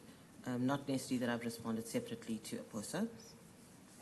So first, no, I was not in the meeting. So the meeting where the threat assessment was discussed, I think from my understanding is that it was the GE COO, our then head of security, and others. But I can confirm that I wasn't there, so I can't confirm. If the head of legal, she's here, she can actually confirm that. But so I'm saying, were you at any stage in a meeting where this issue was deliberated upon before the actual award of an emergency contract? yeah, I'm getting to that. So there was an initial meeting, which would have been with, from my understanding of the security, because I met the head of security after the meeting. So I probably want to go through that steps, and you tell me if I've covered everything. So at a meeting, which would include the COO, the divisional execs, the CEO, and the head of security, the discussion would have been around the threats at different stations. So when the head of security decided to raise an emergency, that's when I first became aware of it, because we have we have a process to deal with emergency procurement, which is forms to fill, etc. So it will require, amongst other things, a declaration of emergency, which must be duly signed. And I think, if my memory be correct, it was either the COO or the GCE would have declared that emergency. And I can find those documents, and we can confirm that that emergency declaration was in place. In the declaration itself, I just want you to be specific. Are you not in a position to accurately recall who signed the declaration? I can check quickly. I got it. I think it was Jan. It was the COO. I can check before then, SCOPA. Okay, so you're speaking under correction. Sorry? I'm saying you're speaking under correction. Yeah, there's two documents. One is the emergency declaration, and one is the actual emergency procurement. So one is signed by Andre and one is signed by Jan. I'll just check who signed which. But I can do so before the end of this meeting. Okay, let's rather do that who signed the documents. So documents were submitted, you will verify those that signed. Yes. The next step that followed? So those documents indicated that there is a threat. It does not indicate how the threat assessment's there, though it does mention intelligence indicate. So that I've read, and I've confirmed that. And based on on that basis, it indicates as well which supplier must be appointed. So in that declaration of emergency, and in filling those forms there for the emergency, it indicates a supplier, which in this case is Fidelity, that should be appointed. There is an estimated budget of about 500 million, and of course a period of 3 months. So there's all of that is in the emergency pack that is there. The emergency is then dealt with by an end user, who in this case would have been the head of security, would have been acting together with the different power stations and the different areas that need that service to actually then bring on a provider. So at that stage, procurement doesn't actually get involved. So I was not involved in the appointment of the provider, etc. So, and that emergency after 90 days gets filled with the necessary documents, and it's gone to a tender committee to be ratified. And I can confirm that I've checked that there is minutes of a meeting confirming that this emergency was ratified. So strictly from a procurement process, if you look at the sequence of the documents that are in front of me, and I can quickly check the dates and give you the signatures as well, there was nothing untoward in terms of how the procurement process was impact run. We also have decided to conduct an internal investigation. The investigation is not completed. I have not seen the final report where there were any issues in terms of the wider issues that are brought in terms of the trigger for the needs, etc. I can only confirm on the procurement portions itself what I've checked, and the procurement documents seem to be in order. So the key issue is the threat assessment and the threat identification. And that information you don't have at your disposal.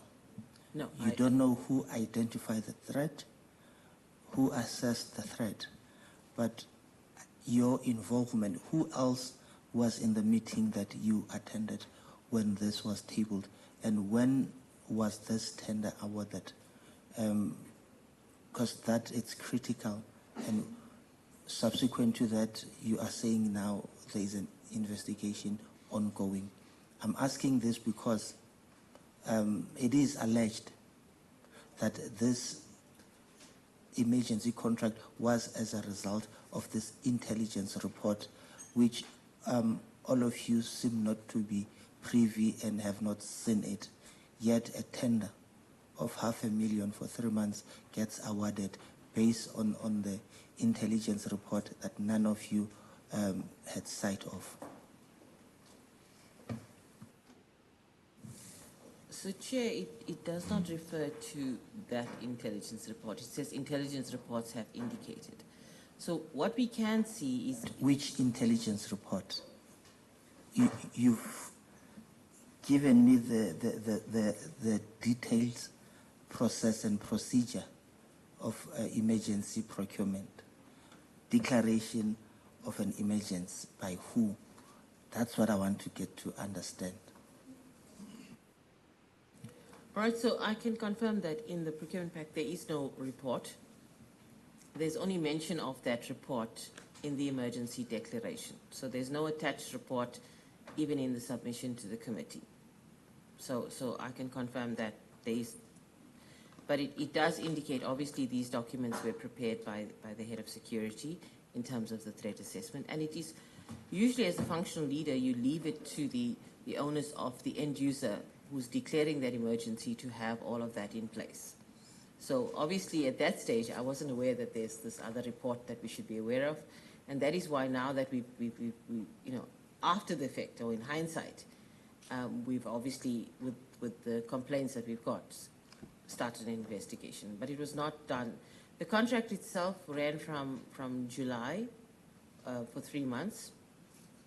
So it was July, I think early July till end of September in terms of the contract. It was not a contract, it was a purchase order, because obviously you didn't follow all the requirements to get a contract placed, because there was no competitive bidding, there was no other things that you'd have in place.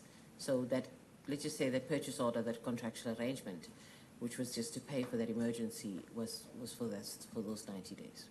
$500 million for 3 months. As the head of procurement, you did not see it fit to get all the necessary document. Is that a too little amount to be concerned about, and a threat to your power stations?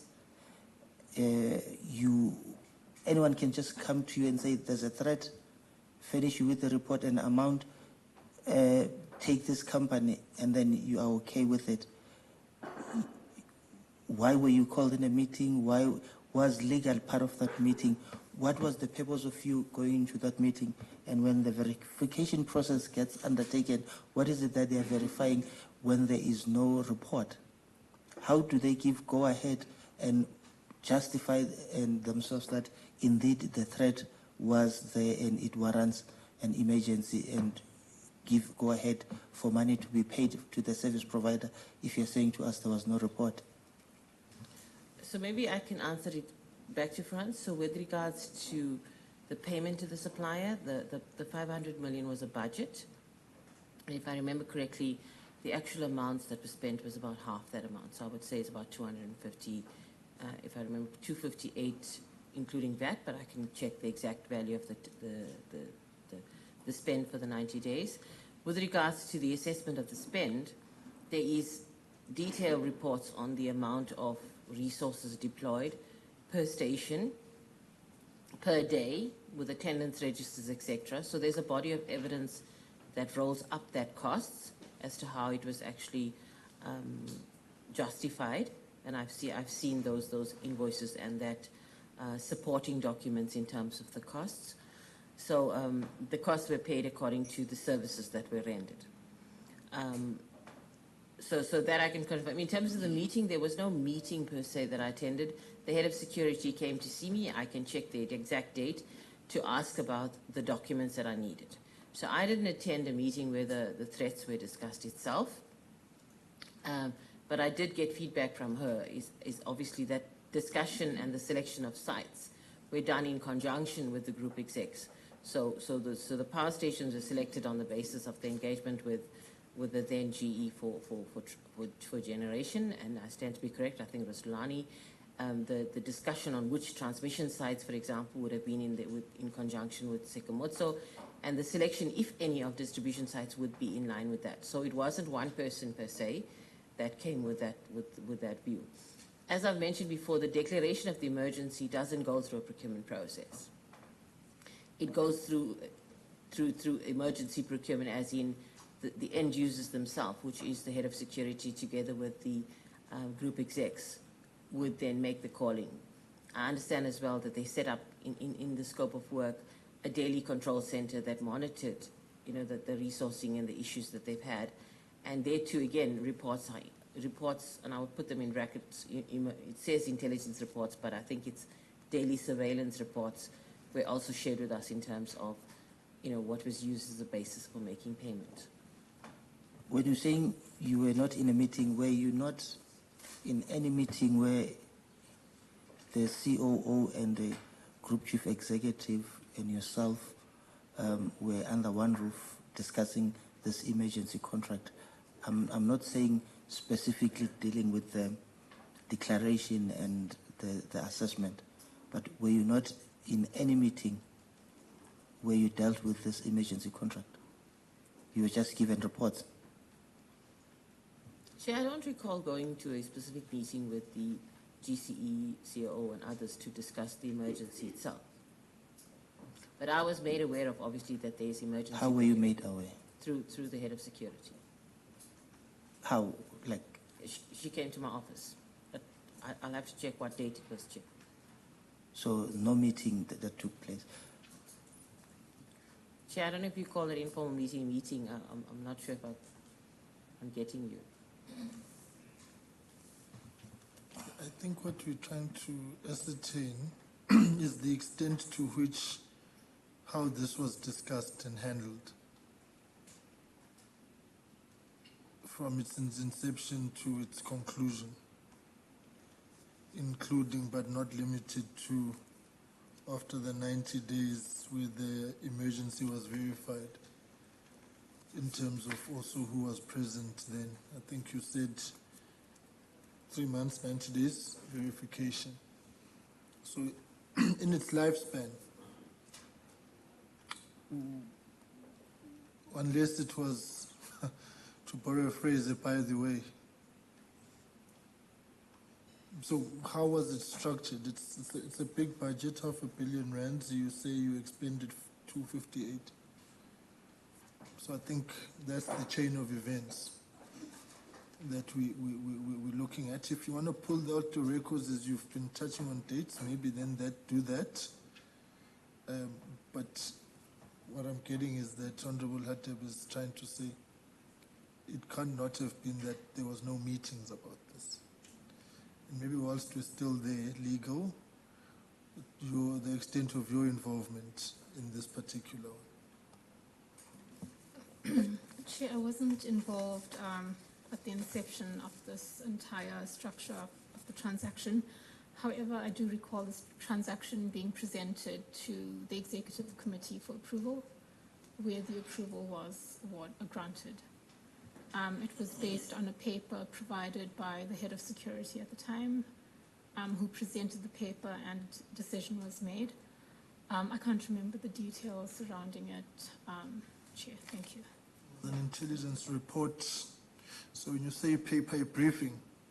A briefing note, yes. A briefing note, right. So was the intelligence, which was the reason, part and parcel of that? So ESCO discussed this. Was procurement present at that ESCO meeting? Chair, I think we'll have to check who was present at the meeting. I do remember the fidelity contract being presented to EXCO. I can't remember, and I stand again under correction. I think the intelligence report, the report itself was not included as part of the submission, but a threat assessment and a risk rating was provided, which would have influenced EXCO to make a decision. But I think the best, Chair, is if we could perhaps go back and check all the facts and respond to the committee. Thank you. I'm trying to understand, how then do you approve and rectify something if you are not privy to all the information. Surely there must be some sort of recollection of what was presented by who. It might not be in detail or exact, but a flow of sequence of event, the initiator, for that committee to give a go-ahead to say, indeed, this was warranted, it is indeed an emergency. As such, we are satisfied with information at our disposal. This can be then taken to the next stage where a supplier can be paid. I'm expecting at least that information given the amount. What the head of procurement said, that the report already came with the name of the service provider to be appointed and a budget already. So some sort of work was done, and there is mention of intelligence. And if I'm a person having to put my head on the block to say, indeed, this warrants emergency, it can be processed in terms of payment, I would have satisfied myself in terms of due diligence, and I would have satisfied myself that it was reasonable, justified to do so. I'm not expecting the two heads, the Group Chief Executive, not to have recollection of a budget of $500 million, especially when there were complaints after, especially when the matter is still under investigation. Some level of institutional memory ought to be available at your fingertips. So, Chair, I think I've responded the best that I can. I do recall the meeting. I do recall a briefing note. The briefing note itself was sufficient, included sufficient information for the executive team to make a decision on this. I don't recall a report being attached to the briefing note itself. And I mean, I'm a legal person, so there are often occasions where sensitive data is not shared at meetings, and it can be shared on request. I don't recall the report itself being included at this meeting. In terms of how it progressed to the point where it was presented to EXCO, I unfortunately cannot speak to that. I would assume that a fair process was followed in terms of how the supplier was identified. At present, I understand through the Office of the Group Chief Executive, there is an investigation underway. Last year, at the time where when the initial allegations were made, an investigation was initiated, but it was not completed. So I understand that it's in progress now. Thanks, Chair. Thanks, Chair. I think I would request and propose that we get full detail of this emergency procurement from its inception until to its final conclusion with all relevant documentation. But just one last question. I think you would agree with me if I were to say it would have been reckless of any person in authority to approve anything without the relevant necessary documentation. If indeed this emergency contract was as a result of this intelligence report that you do not have, and you have given go-ahead based on information that you do not have, I'm sure you'd agree with me that would be reckless and irresponsible. I'm not saying it was based on the intelligence report that is highly much talked about, but if indeed it's the case, that will be highly irresponsible thing to do, to spend $500 million for a report that you don't have. if you've got a response to it, yeah. Chair, I think Or that the or procurement. Okay. Do you want? I think it's premature to say that it's reckless. Decisions are made based on data that's presented, and at the time, a briefing note was presented to Exco, which would have contained sufficient data to enable the committee to make a decision. It may not have been the entire report, but the level of risk, the exposure to the organization, etc., would have been tested and dealt with in that briefing note. So I'm not completely agreeing with you to say that it's completely reckless. There are occasions where legal documents, as an example, are not made available because of privilege, and distribution of information has consequences. So I think it would be fair, Chair, like you suggest, for us to come back to the committee with the details in terms of what was presented and how the decision was made. And also, to allow the investigation into this to finalize. Thanks. Because we're here tomorrow, can we be briefed on this particular issue and its timelines and the components there? Maybe say, brief us how you were briefed from start to, so we can just get a sense. So let's do that tomorrow, so that we don't speculate and guess and so on. There's clarity required on signatures and so on. So let's flag that particular one for tomorrow. Yes, including how many complainants, whether or not TAPSOSA was part of those that have complained, and how were those complaints handled?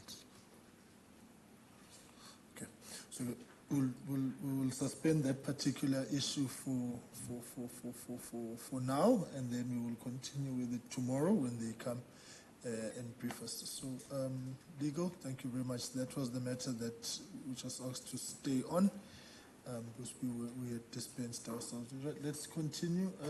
Honorable Mkonto. Thanks, Chair. Chair, the country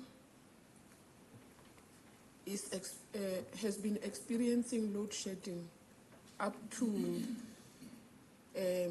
level 8. Yes. So I just want to know from Ms. Sanka as to, according to her understanding, how did his unit, the procurement unit, contributed to that demise? By deed or omission? It can be by deed, it can be by omission. What should have been done better, or what was not done correctly for your unit in contributing to the high stages of load shedding by Eskom? So Chair, it's difficult to put a direct link, but maybe if I can try an indirect link and see if that answers the question. So if you look at load shedding and the contributing factors, and I'm not the technical expert, my experts, some of the reasons is delays in maintenance and outages, not having spares and material as and when needed to be able to effectively address things like partial load losses, etc. So I would say not necessarily the procurement unit, but efficient procurement and contract management is a contributor, in the sense that if you do not have the right material at the right time, in the right quantities, to be able to do your operations, then procurement as an enabler hasn't helped you to do that. I haven't quantified, because when we're doing an investigation or we're doing an issue, they didn't say, this is the percentage contribution of procurement, or the outages was delayed by 10 days because we didn't have material. So I don't have it calculated that way, but it is a contributor.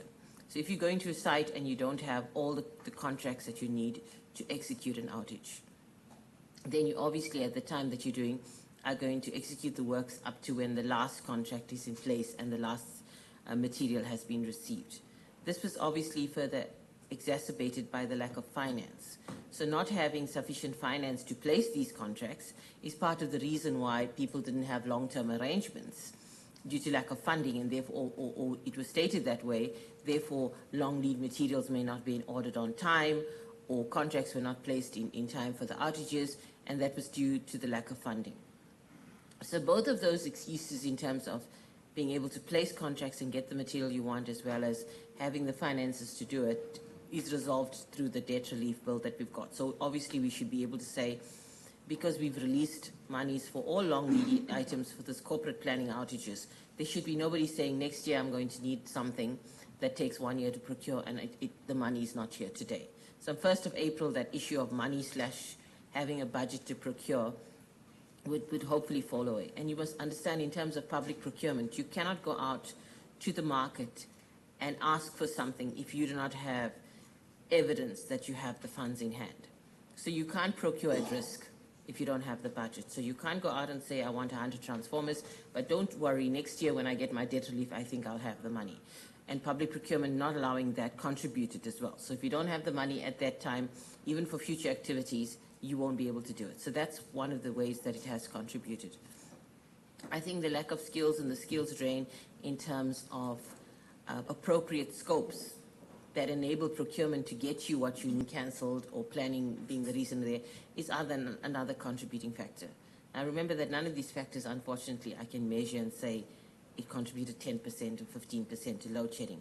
But those are the items off the top of my head is where the procurement unit could certainly have done better in executing its mandate to see that materials, services and arrangements are in place as and when needed for the operations to survive. You are heading a unit that is dealing with millions, billions of rands. And if I understood you well, you said your system is manual. How does your system pick up who did what at what time?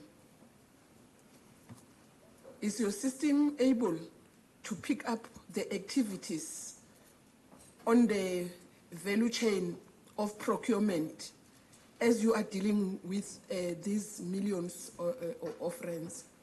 And do you think the system is sufficient and efficient and effective for a big company like Eskom?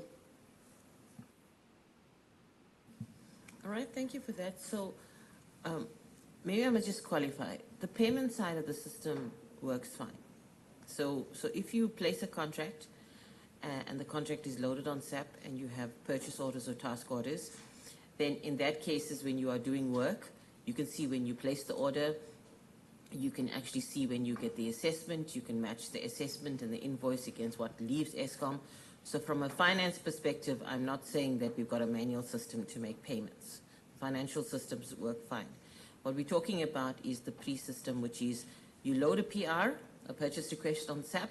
That purchase request has a person, and because it's linked to a user ID, and it has an end user, it has a budget, and it has the basic requirements to start a procurement process.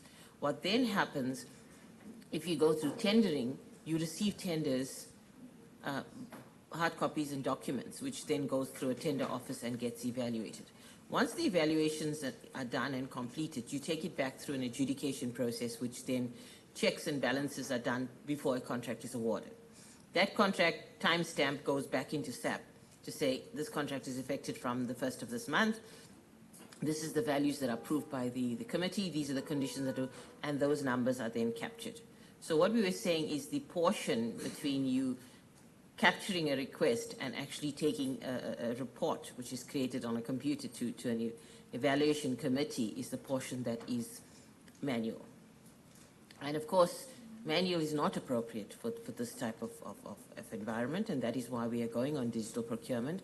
But the size and nature of digital procurement requires us to do quite a bit of work. You can't just go and buy an off-the-shelf system and connect it to SAP and say, here's your problem, and you do. We've got hundreds of buyers all over Eskom doing these work. So whatever system you have must integrate fully into SAP and be able to do. That's why we've gone out on a tender process to get the gaps filled in terms of where commercial activities are done outside of the system. There is common knowledge of cartels and syndicates defrauding Eskom in whatever way. Is your unit in any way vulnerable to the cartel activities? And if yes, what exactly are the activities of the cartels in your unit, in relation to them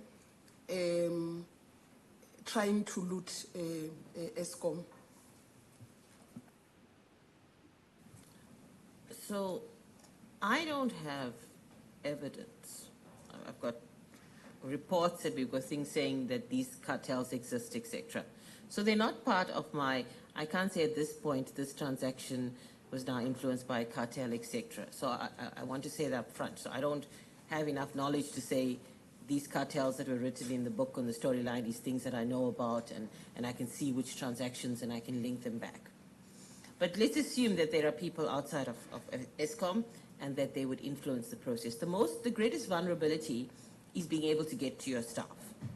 So if they can get to your staff, either because of economics and the people themselves being open to corruption or collusion, etc., they would get through them in terms of being able to get access to specifications or other people's bids, etc., in a way that they would then do a compliant bid. But I think even Andre de Ruyter, when he explained the system, he said you would then see a compliant bid coming through. You would see the prices being, the most cost effective, and you would see the adjudicating committee then seeing that the award is made to the correct person.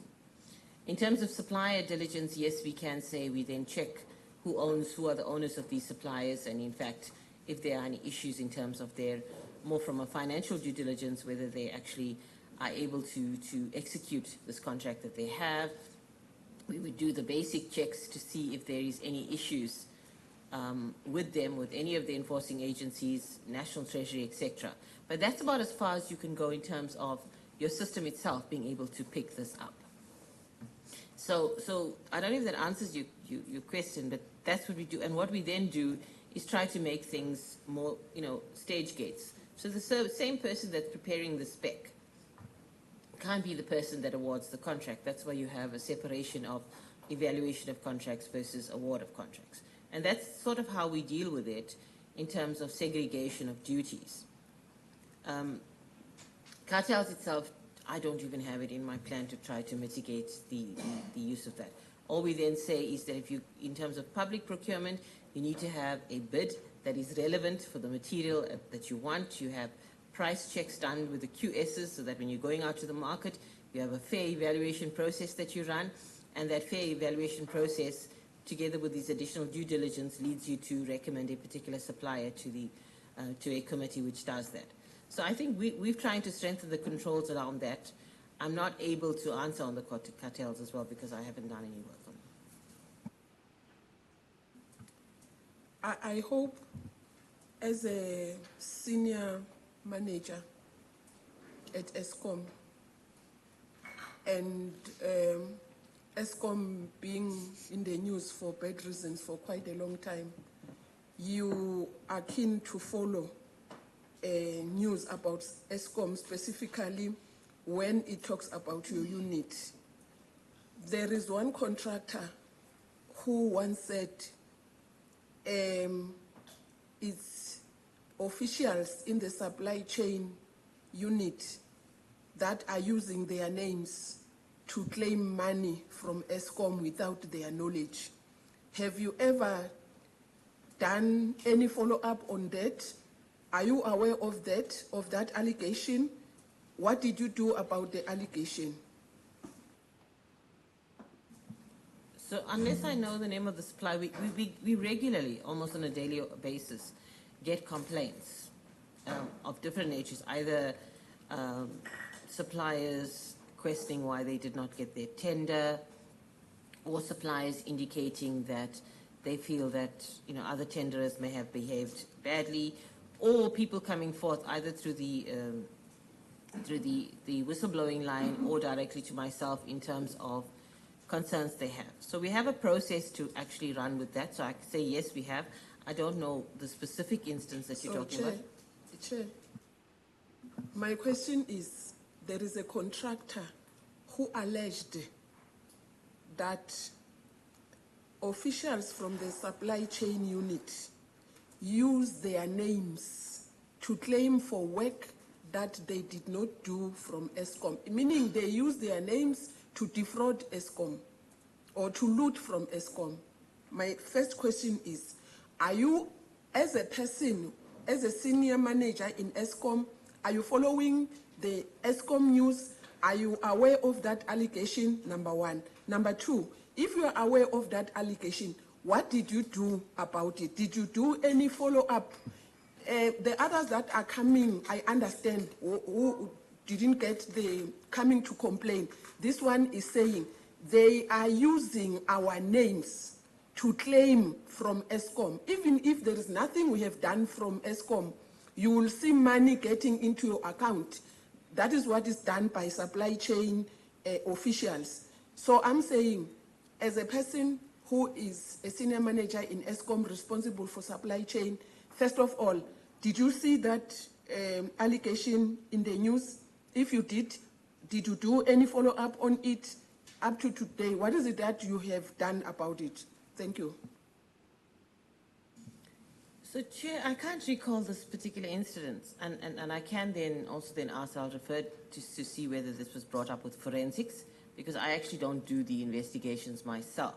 So we generally look at media monitoring, but I can be honest, I don't every day look at issues. So this particular one, it's not in my radar at the moment. I cannot say then, I can refer to my ANF colleagues, and I can also come back to you tomorrow to see whether this matter is being investigated, because the procurement team does not conduct the investigations themselves. But if that's the case, that is a very serious allegation. It is, that is why I thought you would have an interest as a person responsible for supply chain. If a person says, this is what is happening in your unit, it's a very serious allegation that could not be just ignored. That is why I have interest to know as to what is it that you have done as the head in that a particular unit. If it is just a mere allegation, maybe, but you can't say, no, there's nothing that has been done, I don't know anything, because it's a very serious allegation. Thank you, Chair. Colleagues, do you want to respond to that? So Chair, I'm happy to get, I mean, we've got allegations, and this is very vague for me. I can't confirm that without the name of the supplier and when we're talking about it, but I'm happy if you give me that, to have that answer for you tomorrow, because we investigate a lot of things, including fraud with suppliers. So without knowing when this was in the media and which issue, I think I would be, going in the dark in terms of answering. Okay, that's fine. I think it will be provided. Colleagues, we're going to take a lunch break now until 2:30, and then we will come back and wrap up with procurement. So it is 5:02. Please, can you all be seated at 14:30? Lunch break. Thank you very much. Procurement, we'll come back and wrap up when we are done. Okay, thank you.